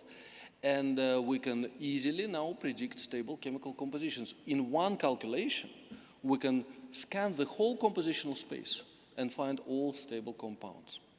Let's look at sodium-chlorine system, which we thought we know very well. at normal conditions, only rock salt is stable, 1-to-1 ratio, for simple, well-understood chemical reasons. But when you do the calculations, you indeed find NaCl 1-to-1 to be stable at low pressures. Horizontal axis is pressure, vertical axis is composition. So at low pressures, we reproduce what we know. But as you increase pressure, it turns out that many unexpected compounds become stable. NaCl3, Na3Cl, Na2Cl, NaCl7, and most of them have metallic conductivity. This is completely against chemical intuition. But this is confirmed by quantum mechanical calculations and also by experiments of 2 now independent experimental groups. And we know that if sodium-chlorine system does this under pressure, any chemical system at sufficiently high pressure will produce unexpected chemical compositions. It's a new chapter of chemistry. We somehow have to deal with it, live with it, and explain this. I will come back to that later. When you have unusual chemical compositions, you have to expect unusual physical properties. And the first big bell rang in 2014 when a group in China using our code, I was not a co-author of this paper, but I'm still very proud of it. They, using our code, predicted that hydrogen sulfide will also adopt unexpected compositions under pressure, such as H3S. And this H3S was predicted by them to be a very high temperature superconductor. Previous record of high temperature superconductivity was set here in Moscow State University by Professor Antipov, 135 Kelvin. And this record remained unbroken for 21 years. Then these Chinese scientists published a paper saying that H3S, a strange compound, should have superconductivity at about 200 Kelvin, but at high pressure. 1 year later, work by Russian and German experimentalists came out in Nature, and it confirmed that H3S is formed, has conventional superconductivity with critical temperature 203 Kelvin, just as theory predicted. That was a triumph of theory and a breakthrough in superconductivity. After that, many people, including my group, started working on such hydride superconductivity. And my PhD student, Dmitry Semenok, who is now working in China, by the way, with his Chinese wife, talking about collaboration between Russia and China. This absolutely brilliant PhD student of mine decided to put in clear order the huge number of theoretical and experimental data that appeared. And he found that critical temperature superconductivity of such compounds is very strongly linked to the position of the element in the periodic table. This was actually against expectations. Physicists used to say that superconductivity is physics, not chemistry. Therefore, there is no relationship with the periodic table. But here you see a very strong relation with the periodic table. Sulfur, with its hydride having a TC 203 Kelvin, nearby elements also have hydrides with very high TCs, predicted and experimentally made. But the most interesting elements live in the opposite corner of the periodic table, between second and third groups of the table. Here you can see huge predicted, and some of them now experimentally confirmed, TCs for calcium, lanthanum, yttrium hydrides, and similar elements. Basically, this picture is now the main design principle for new high-temperature superconductors in this field, for hydride. But notice also that all of these good superconductors have very strange compositions. Calcium H6, yttrium H6, yttrium H9, lanthanum H10, actinium H16. That's not what conventional chemical intuition would give you. And these things have been made experimentally. Again, my PhD student, Semenok, together with the Institute of Crystallography, Ivan Troyan and Fian, Vladimir Pudalov, we published a cycle of papers where you can see beautiful, actually, experimental data. How resistivity drops upon cooling, how resistivity and superconductivity respond to the magnetic fields, and also X-ray diffraction patterns. And you can see these very high superconducting TCs. For example, for yttrium hydride, experimental TC is 224 Kelvin. But the best material was predicted and made not in my lab, but in other labs. It's lanthanum hydride. This is the current record, confirmed record of superconductivity. It has TC, superconducting critical temperature, of 250 Kelvin. And we were thinking that we know how to improve it. We were thinking, based on our design principle and our ideas, and also the expectations that doping improves superconductivity, we thought that if we dope lanthanum H10 with something, we could improve it. And the best element for doping was clearly, in our mind, yttrium. So we figured out how to experimentally make samples doped with yttrium. And there we went, well, my colleagues went to do experiment, and they found that TC improves by 3 Kelvin. Well, you can say that we set the world record to 253 Kelvin, but I would be a little bit more modest. I would say that it's within the experimental error bar. Within the experimental error bar, doping does not change TC. Completely against our initial expectations. And then I realized, we all realized, how ignorant we have been. Because this result was predictable by Anderson's theorem. Phil Anderson, Nobel laureate in physics, actually has proven it mathematically, that if you have a conventional superconductor, where superconductivity is due to interaction of electrons with phonons, its TC cannot be improved. It either stays constant if you dope with a non-magnetic impurity, or it drops if you dope with a magnetic one. Then we decided to check and doped it with a magnetic impurity, with neodymium. And indeed, we saw a rapid decline of superconductivity, and if you have more than 15% of neodymium, superconductivity disappears. If you like, it's an additional confirmation that these compounds are conventional phonon-mediated superconductors. Okay, then I promised to tell you how we predict materials with the best properties. So how many possible compounds of all possible elements there are? Well, probably around infinite number, hypothetically. Yeah? How to scan this infinite multitude, each of which has an infinite multitude of possible crystal structures? That's going to be very difficult, but we found a way. You see, evolutionary algorithms work well, those algorithms which I showed you, they work well when the landscape of the properties that you want to explore has an overall shape. These algorithms first sample this landscape sparsely, then they find the most promising area or areas of this landscape and zoom in on them until the optimal solution is found. If we can structure the compositional space, if we can construct a compositional space, chemical space, in such a way that all the good materials live in one area, then we can use evolution over the compositional space and find it. At first, it seems very philosophical how to make a chemical space. The chemical space does not exist in nature. It only exists in our mind. But then, if you think about it more than 30 seconds, you will realize that building chemical space is very, very easy. You describe each element by its key properties: atomic radius, electronegativity, polarizability, valence.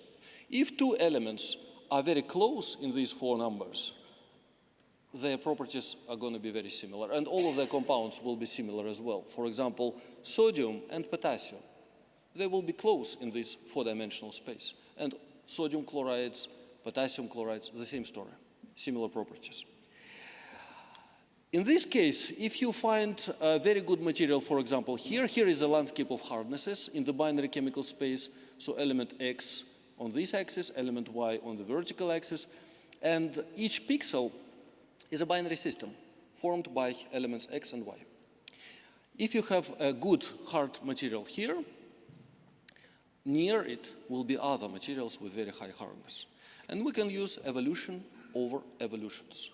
We start by a randomly selected set of chemical systems, in each of which we optimize hardness.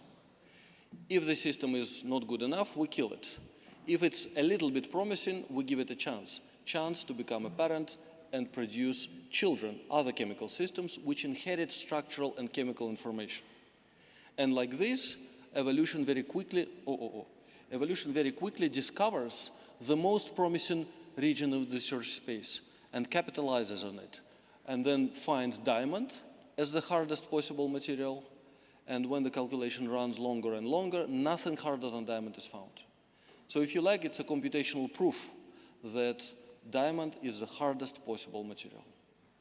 Don't search for harder ones. They don't exist. They cannot exist.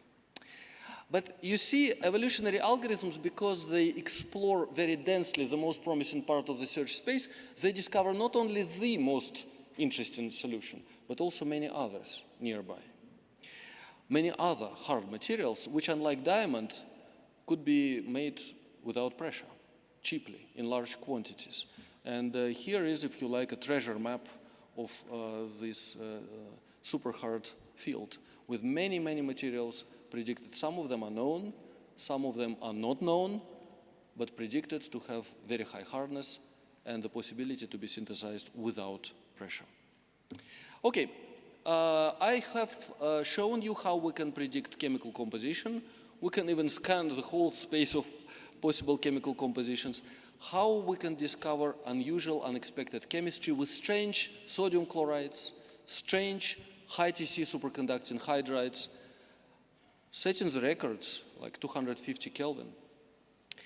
But these facts, the existence of unusual, unexpected compounds, still need an explanation. And I promise to come back to this a little bit later. Now, let me twist my topic a little bit and come to molecules.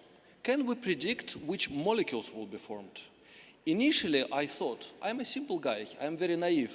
Initially, I thought I could use the same machinery, convex hull, thermodynamic stability, and so on, but very quickly I found that it's not going to work. And let me explain why. Because when we predict molecules or nanoparticles, they usually exist as a cocktail. And in this cocktail, in this ensemble of molecules, some have higher abundances, some have lower abundances. And our aim is to predict those which have high abundances. How can we do it? Okay, let me give you a little game to play. Imagine two molecules, molecules of boron, one of my favorite elements. On the left is a molecule with 36 boron atoms, on the right with 49 boron atoms. The left molecule is beautiful, the right molecule is ugly. The left molecule has higher energy than the right one.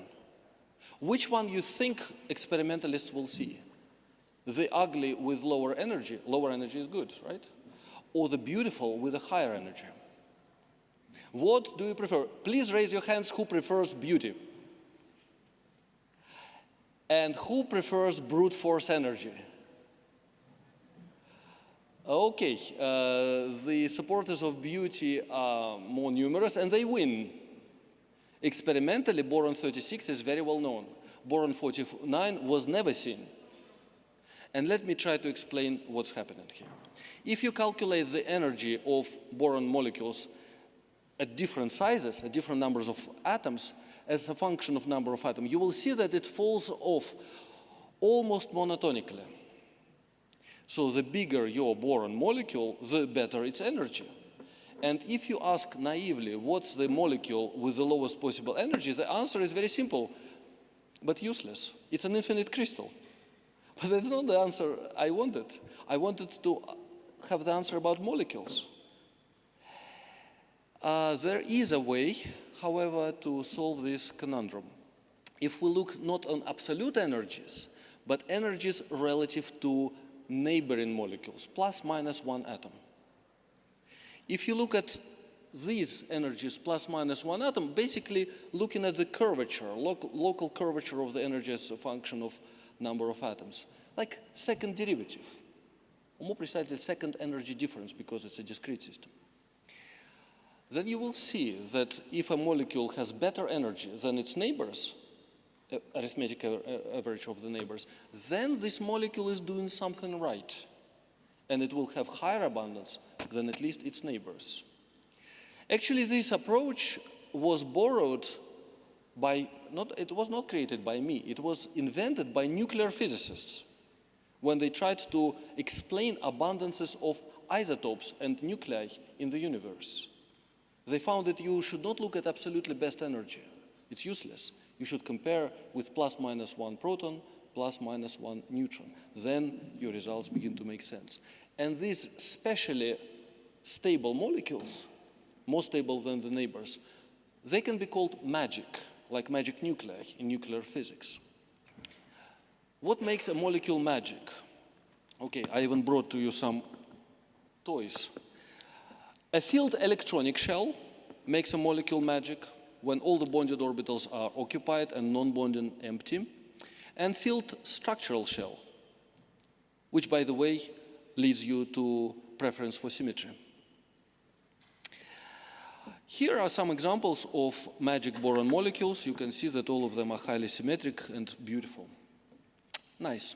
And we can predict it completely from first principles, without any chemical knowledge. Okay, as I told you, we borrowed this approach from nuclear physics, where people use it for explaining abundances of the elements in the universe. The most stable, by brute force energy, the most stable nucleus is iron-56. So if you were going for the best energy, iron-56 would win, but that's not the universe we live in. The universe we live in has abundances of elements shown on the graph above, and to explain these abundances, you really need to compare energies with neighboring plus minus 1 proton, plus minus 1 neutron nuclei. Okay, and this formula was actually copied and pasted by me from one nuclear physics textbook. We use this approach very actively, published lots of papers in good journals, and this really seems to be an extremely useful approach. One of the works that we have done with my student Maria Fedyaeva, present here, was about sulfur. Very easily we predict, using this approach, that sulfur 8 molecule, S8, will be the best, followed closely by S12 and S6. Indeed, these molecules are the ones most commonly observed. By the way, they have not the lowest possible energy. Larger sulfur molecules have better energy than S8. But why S8 wins? That's why it wins. But as you increase temperature, other molecules pop up. For example, S7 and S8, they become magic due to thermal contribution to the free energy. So all of this can be explained very easily. We did a similar study with phosphorus, but let me not stop with phosphorus. It's an interesting, very interesting element, but the story is a little bit long. We can extend it to molecules which are made of 2 or 3 different types of atoms. And then we come to the notion of a stability map. This second energy difference can be mapped for all these molecules with an arbitrary number of sodium and chlorine atoms. And you can see that here we naturally reproduce the tendency of sodium chloride to form 1-to-1 ratio. We did not put here any chemical knowledge. Nothing, just numbers. So the ratio 1-to-1 gives you the most prominent ridge of stability. But you can also form additional islands of stability. In principle, in experiment, you can make them, and they have been made, actually. Okay, then we became very brave with such encouragement from comparing our results with experiment, and decided to see if we can rediscover organic chemistry, starting with hydrocarbons. Huge variety of structures and compositions. Can our first principles approach reproduce that? Yes, it can. You can see multiple stable molecules forming many homologous series. Starting from polyenes, carbon-rich molecules found in the outer space, aromatic and polyaromatic hydrocarbons, the simplest of which is benzene, graphenes and diamondoids. Diamondoids are pieces of diamond structure passivated by hydrogens, and graphenes are kind of planar cuts of the diamond structure passivated by hydrogens, like I show here on this model. And finally, alkanes. These are very well known from organic chemistry textbook, but The point is that we can condense a whole thick chapter of organic chemistry textbook in one piece of paper. And you see this piece of paper in front of you. I think it's very powerful. We can predict which molecules are likely, which can be synthesized in large quantities and easily, which will be more inert than others, and can accumulate in large quantities. In fact, some of the known hydrocarbons cannot be found here in our stability map. For example, cyclobutadiene, C4H4. You can find this molecule in organic chemistry textbooks. But it's not stable, it's not magic according to our picture. What's wrong? Nothing. Because if you look at history and information about cyclobutadiene, you will find that it took chemists 30 years to synthesize cyclobutadiene. All around the world, people chase this one molecule for 30 years. And this molecule is so reactive that when two cyclobutadiene molecules see each other, they immediately polymerize. Of course, it should not be magic. Our graph explains it very well. Oh, there was a big surprise for me, and again, I must admit my ignorance. Looking at these results, I found that some of the molecules here have an odd number of electrons. For example, C13H9.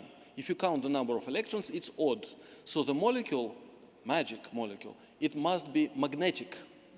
I never heard about magnetic hydrocarbons in my life.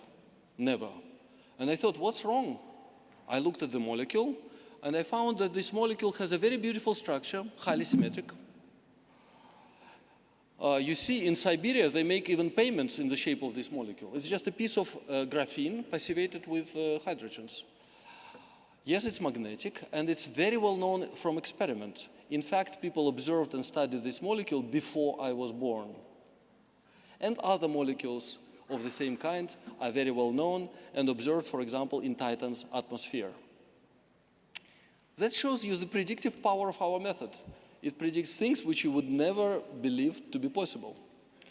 Then we extended it by adding nitrogen atoms, so carbon, hydrogen, nitrogen, much more complicated things. We predicted lots and lots of magic molecules, all of which, fortunately or unfortunately, are already well known by organic chemists, because organic chemistry is studied so thoroughly.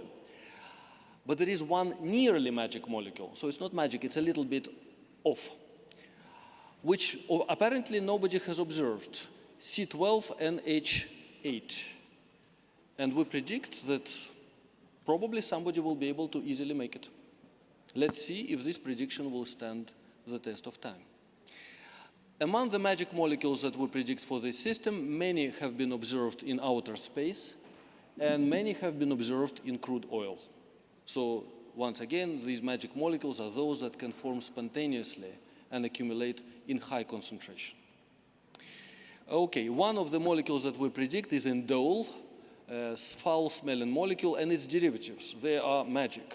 One of the derivatives is 3-methyl-indole, known as scatol.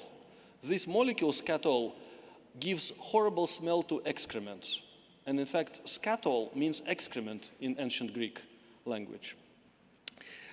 You can think about it like this, that foods and generally biomolecules correspond to high-energy molecules, molecules that cannot be formed spontaneously without input of energy. They require specific catalysts, they require input of energy, but products of life, products of metabolism, they correspond to low-energy, stable magic molecules, such as these. I think it's already common to philosophy, that life requires influx of energy, but products of life, they correspond to low energy. Okay, so we figured out how to predict likely molecules, and that gives us a lot of interesting things, and also realization of aspects related to prevalence of symmetry in molecules, especially the stable molecules, and the realization that biomolecules, the molecules of life, are not magic. They have high energy. Okay, let's now try to explain things. Okay, so as I told you, I started explaining things when I started getting old. So now let me tell you about some of my latest works. Here on the left picture, you see me giving a lecture to children and dropping a piece of potassium in water. You see a big explosion. Some elements are just very reactive. Some elements react with others highly exothermically, forming very stable compounds. Other elements do not react at all. For example, magnesium and iron do not react at all at normal conditions. Others can form compounds like nitrogen triiodide, but these compounds are very unstable. You can make them, but then they explode. Who exploded nitrogen iodide in childhood? Please raise your hands. Okay, I'm sure you had good childhood, as I did.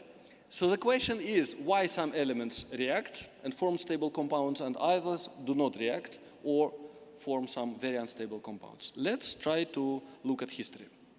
The first attempt to explain this belongs to great English chemist Humphrey Davy and great Swedish chemist Jacob Berzelius. Inspired by successes of electricity, they postulated that some elements, metals, are electropositive, some elements, non-metals, are electronegative. Positive and negative attract each other, whereas positive and positive don't like to attract each other. Negative and negative as well. So if you take an electropositive and electronegative element, they will like to form compounds. So electronegativity was used as a classification criterion. 100 years later, great American chemist Linus Pauling decided to make electronegativity not a classification criterion, but a number. He said that, look, if you have two different elements, there will be an extra stabilization of the bond between them. The bigger the difference of electronegativities of these two elements, the more stabilization you will get, quadratically more. Based on this, he formulated a scale of electronegativities, he put numbers, and this scale explains many things. It explains, for example, why potassium, when you drop it into water, explodes. And I love doing experiments, being a theorist. Of course, I cannot do this explosion for you, but I brought for you metallic calcium in that jar, and I can put some of it in water.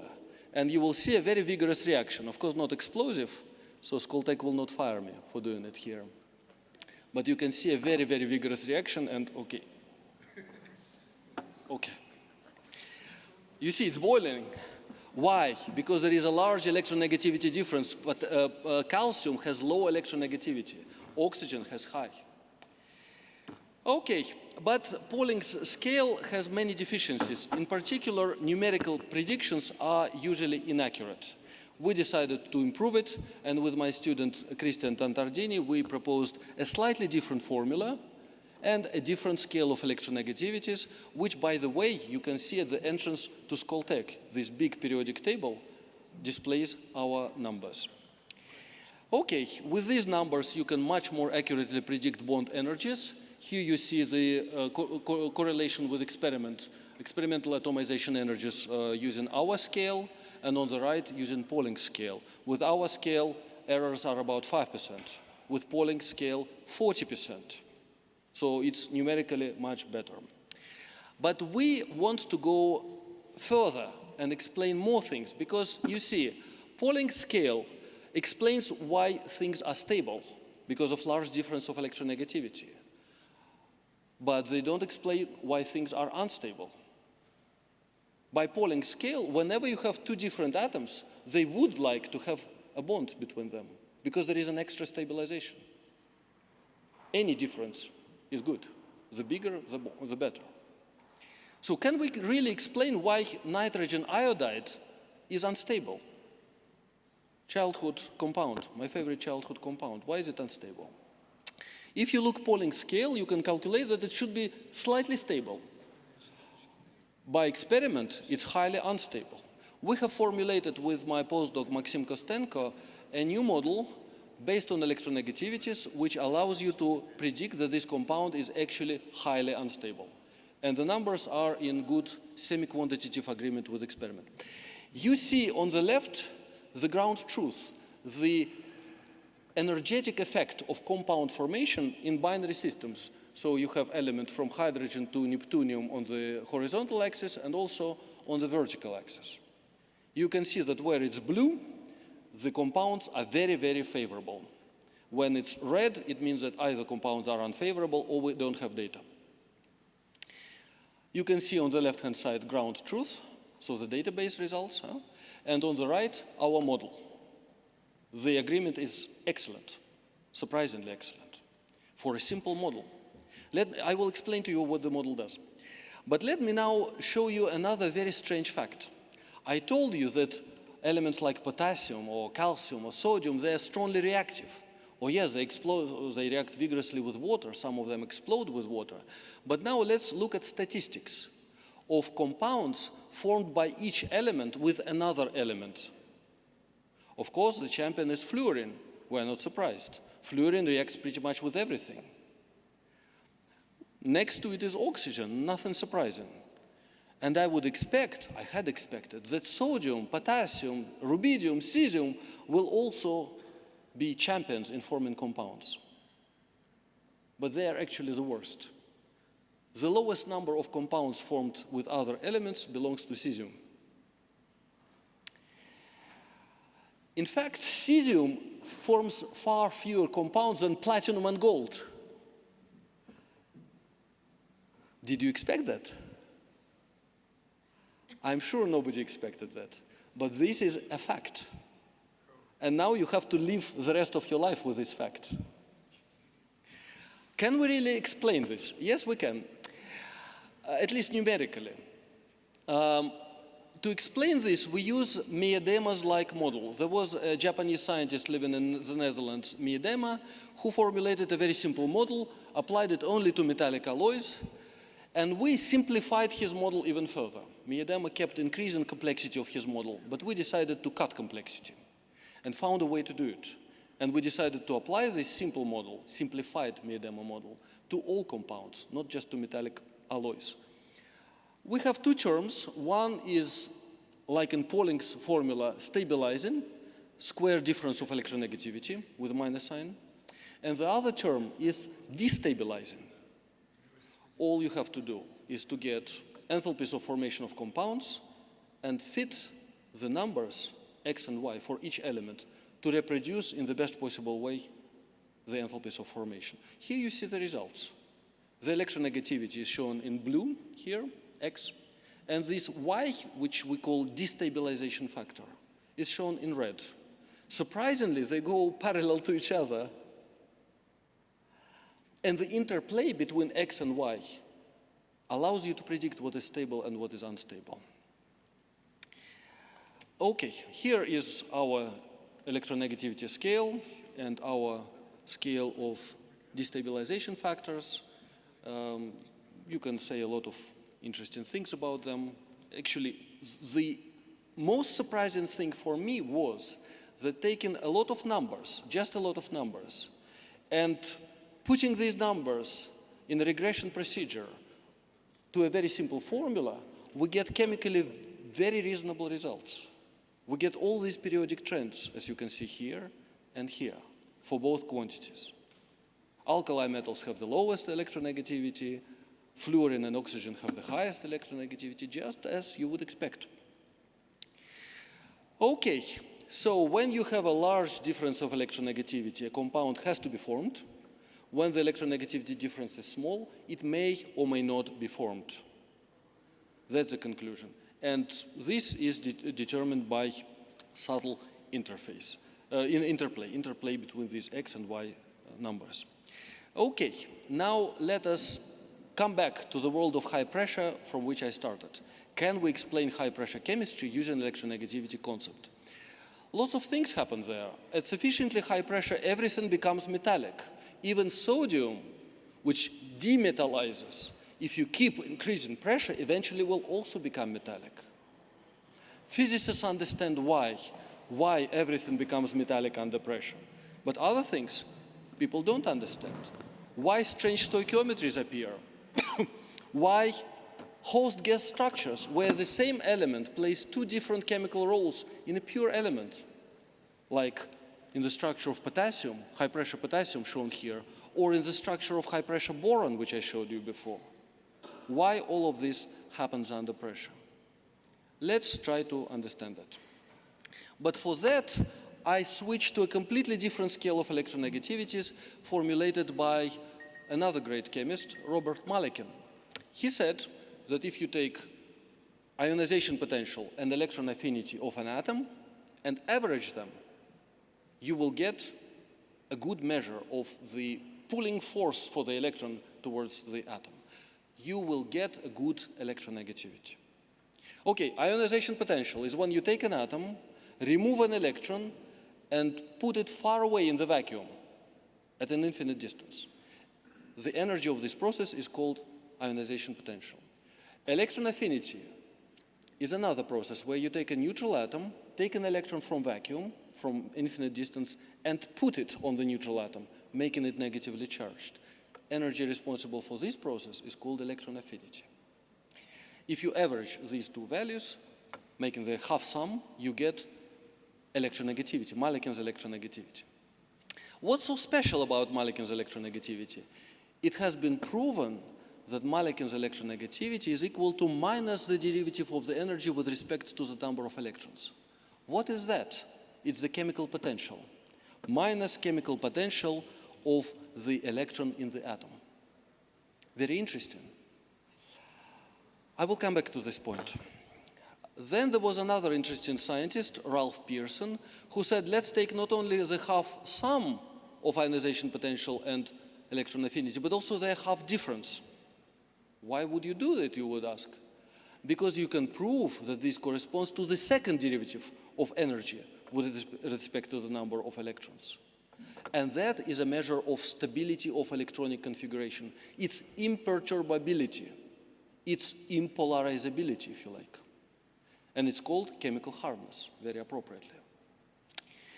So if you calculate ionization potential and chemical hardness, you, for free, get two quantities, chemical hardness and electronegativity.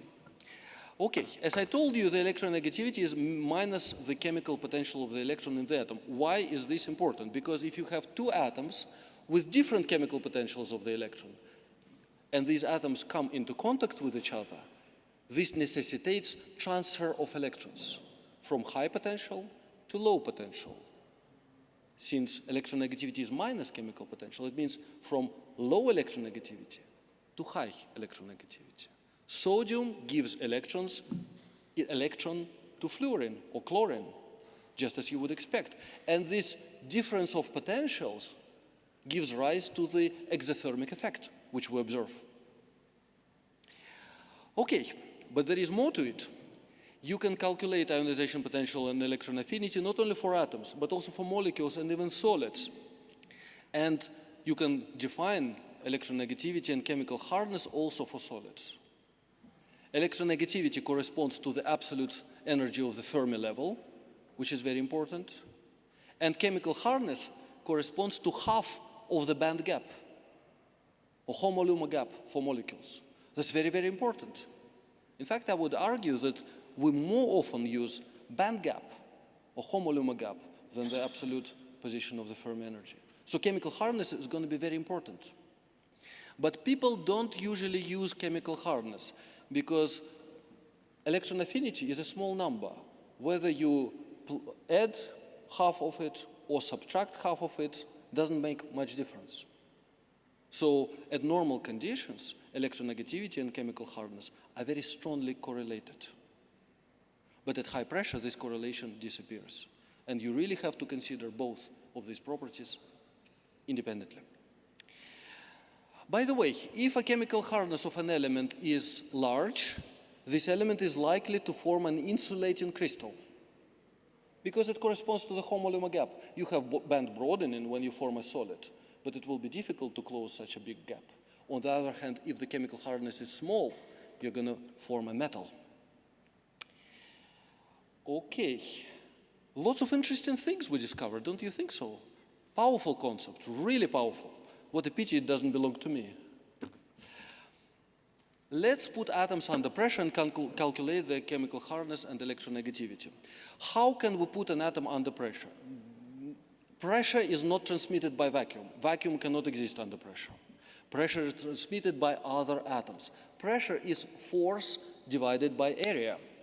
Force exerted by other atoms. So we have to put our atoms in a matrix of other atoms. Better if they are inert. We put in helium matrix. Squeeze and calculate electron affinity and ionization potential. Okay, but there is one more obstacle that we have to overcome. You see, when Malikin defined his ionization potential and his electronegativity, when he said that let's remove the electron and put it in vacuum at an infinite distance, yes? Under pressure, it's not going to work for a very simple reason. Under pressure, there is no vacuum. So you remove the electron from atom, all right, but where do you put that electron? And that electron has finite volume. PV term in the free energy, you have to account for that. What are you going to do? We found a very simple solution to this problem. There are many possible electron reservoirs to which you can put the electrons, with which you can exchange electrons, but the most natural one is free electron gas, something that physicists love and chemists hate. Free electron gas is a model system, the properties of which are known exactly, at any pressure, at any temperature. Very convenient. So we define now our new electronegativity scale, Malikin-like electronegativity scale, as minus chemical potential of electron in the atom relative, not to the vacuum, but relative to the electron gas at the same pressure. And you can expect that since physicists like to describe metals by free electron gas model, physicists cannot be wrong. Physicists cannot be wrong. Electronegativity of metals should be close to zero in this definition. So if you put a metal atom in equilibrium with electron gas, there will be very little exchange of electrons between these two systems because they are very similar. Let's check all of this by calculation. So here are electronegativities on the left and chemical hardnesses on the right of all elements. You can see that metals indeed have electronegativities close to zero. Sodium has electronegativity 0. Lithium, aluminum, gallium have electronegativities close to 0. Wonderful. Some have lower than 0. That means that these atoms would give electrons to the electron gas. Some have positive. It means that they will take a little bit of electrons. The most electronegative atom is fluorine, just as you would expect. Followed closely by, well, not very closely, but followed by chlorine and oxygen, just as you would expect. Okay. We can do the same at high pressure, no problem. Here are the results. You can see that electronegativities of elements go down, and chemical hardness of the elements also go down. What does it mean? It means that metals at high pressure want to eject their electrons.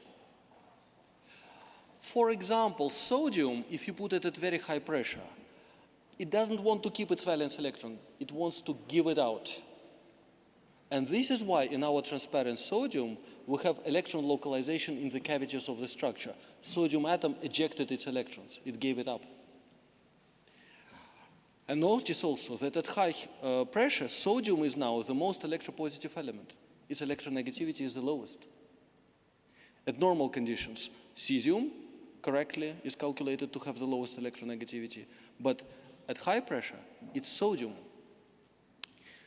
And the most electronegative is still fluorine. Notice also that the range of electronegativities has increased. So the difference between the most electropositive and electronegative is the biggest, is much bigger now. So more compounds will be formed under pressure than at normal conditions. And the decrease of chemical hardness, remember that chemical hardness is half of the homo-LUMO gap for an atom, indicates tendency for metallization, something that we knew already and physicists explained through other constructions. But here is a chemical explanation of metallization under pressure. And if you increase pressure, the same tendencies remain. But now, the most electropositive element, in addition to sodium, is magnesium. And you can already view it as a breakdown, beginning of breakdown of the periodic law. Elements of different groups now begin to be more similar than elements of the same group. And you can also see that such elements as silver and copper become extremely electropositive, and aluminum too, extremely electropositive at high pressure. Okay. What does this explain? You have a decrease in chemical hardness. Decrease of chemical hardness means that tendency of metallization will happen, and on the way to metallization, you will form multi-centered delocalized covalent bonds. And these bonds, metallic and also delocalized covalent bonds, are responsible for our strange stoichiometries. Basically, these strange stoichiometries, these hydrides, chlorides, and so on, can be viewed as stoichiometries of intermetallites. Our unusual hydrides, lanthanum H10 and so on, our strange sodium chlorides, NaCl7 and so on, they are intermetallites. And we know that for intermetallites, strange stoichiometries are very common. Also, the decrease of electronegativity and chemical hardness means that you can excite more valence electrons, and higher valence states are now accessible. Higher oxidation states are accessible under pressure. This is actually very well known. For example, under pressure, you form unusually pentavalent cesium, cesium 5+, which we never see at normal conditions, but under pressure it is known. And you can easily form iron 4+ oxide under pressure, which would never be formed at normal conditions. Okay, then finally, we can use these numbers, these tables, for predicting things. I mentioned to you that magnesium and iron do not react at normal conditions. Why? Because their electronegativities are very similar. But as you increase pressure, their electronegativity difference increases by 4 times. And you have to expect that the compounds could be formed. And indeed, calculations and experiments proved that many compounds are formed by these elements. High oxidation states, this tendency which I mentioned to you, and I mentioned to you that copper has suspiciously low electronegativity and extremely anomalously low chemical hardness. This could be used maybe to excite high valence states. Copper fluoride would be a good test case. Copper fluoride, which I hold in my hand, has copper in divalent state, copper 2+. But according to our calculations, at high pressure you can form copper 4+, the structure of which you can see also in the rightmost picture. Okay, so I hope you are excited as much as I about our journey into explaining strange chemistry, and also our journey into predicting new unusual compounds and new interesting materials. Chemistry is very, very interesting. That's the bottom line, that's the take-home message of my today's talk. There is still a lot of stuff that we can do in predicting and explaining chemistry. I showed you exotic compounds. I showed you how we borrowed apparatus from nuclear physics to predict stable molecules. I showed you that sodium becomes transparent and non-metallic. I showed that hydrides at high pressure set the record of high temperature superconductivity in very strange stoichiometries. I also showed you that diamond cannot be beaten by hardness. And I showed you that good old concept of electronegativity is still very much alive, developing still, and capable of explaining many things about which we didn't even think before. Thanks to my collaborators, my students, postdocs, and thanks to you for your attention.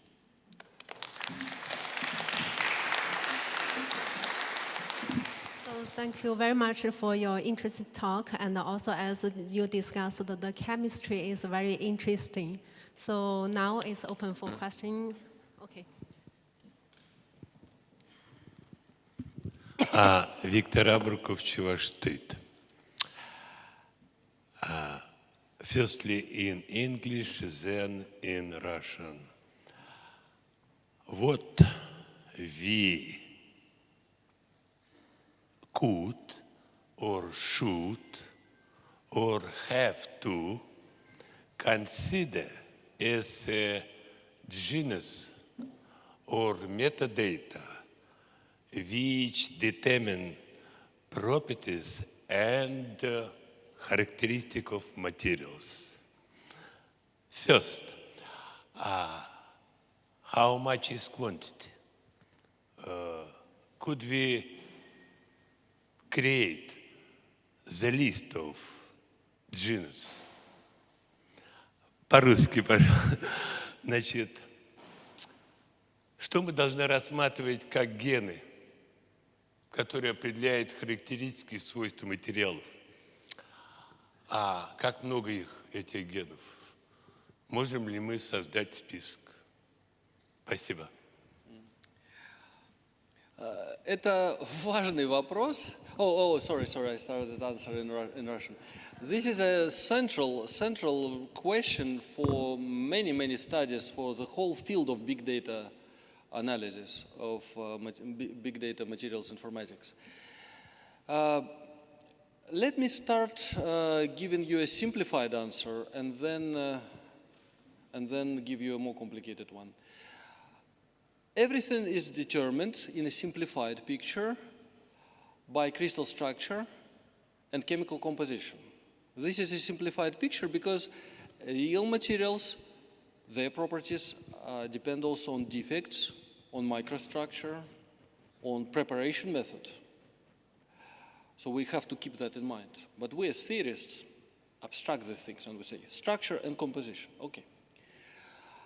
What determines the structure? According to Goldschmidt's law of crystal chemistry, structure is determined by the stoichiometric ratio of the elements, the radii, electronegativities, and polarizabilities of the elements.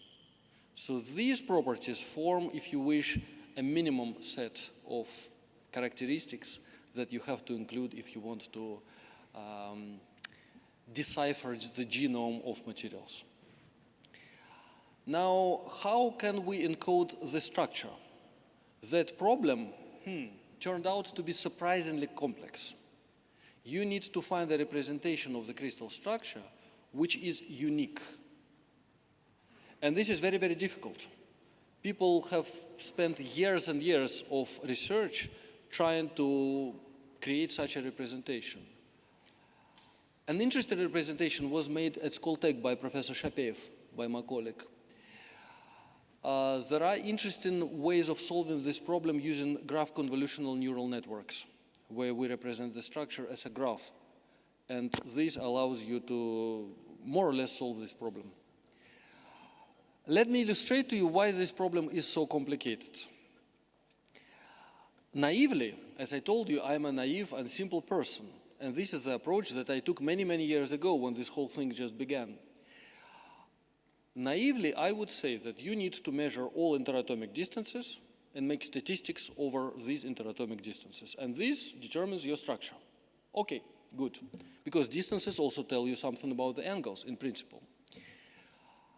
But it turns out to be a simple but not sufficient description. It does not give you a unique description of your crystal structures. You can find two different crystal structures which have exactly the same statistics of interatomic distances. You could think that you could take X-ray diffraction pattern and use X-ray diffraction pattern as a unique identifier of the crystal structure. But no. Actually, it's well known, there is even a term for this, homeomorphic, I think it's called, when two crystal structures, different crystal structures, have the same X-ray diffraction pattern. So even that doesn't work rigorously. You can use it pragmatically, but you cannot use it rigorously. So representation of crystal structure is still a big pain, still an unsolved, not fully solved, let's say, question.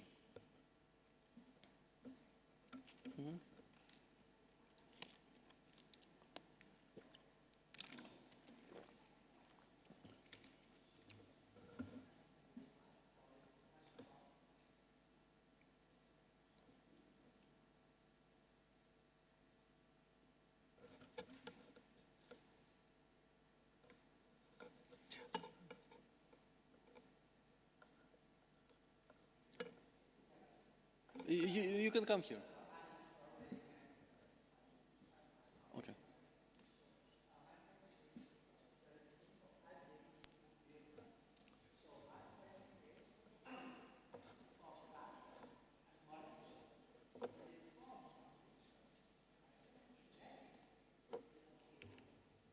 Mm-hmm.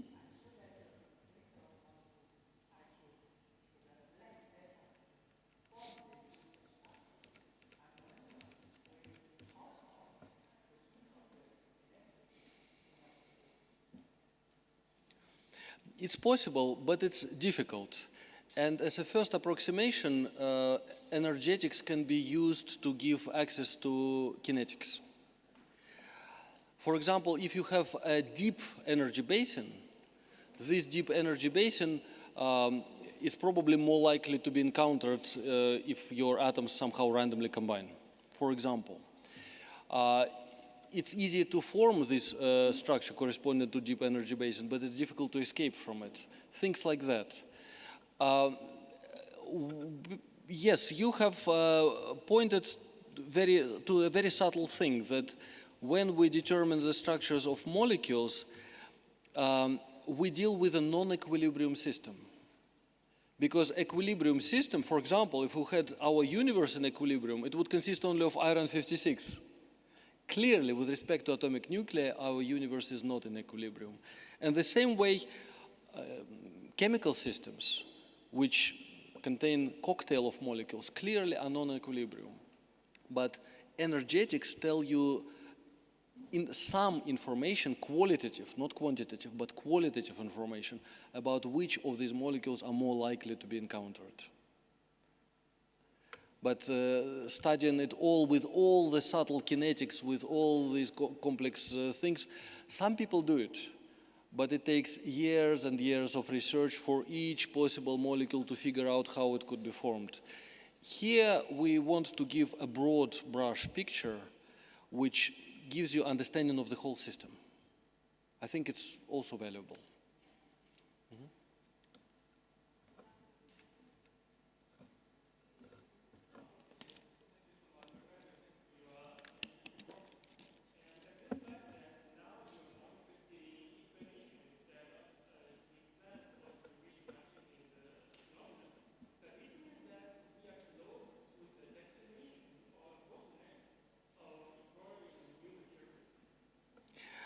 No, we're not close to exploring all possible materials. It's still an extremely exciting field. And I'm not done with predictions. I'm a very greedy person. I don't like to give things up. I continue doing predictions, and I want more. I want now to explain things as well. So I do both, prediction and explanation. There is still a lot of stuff to predict.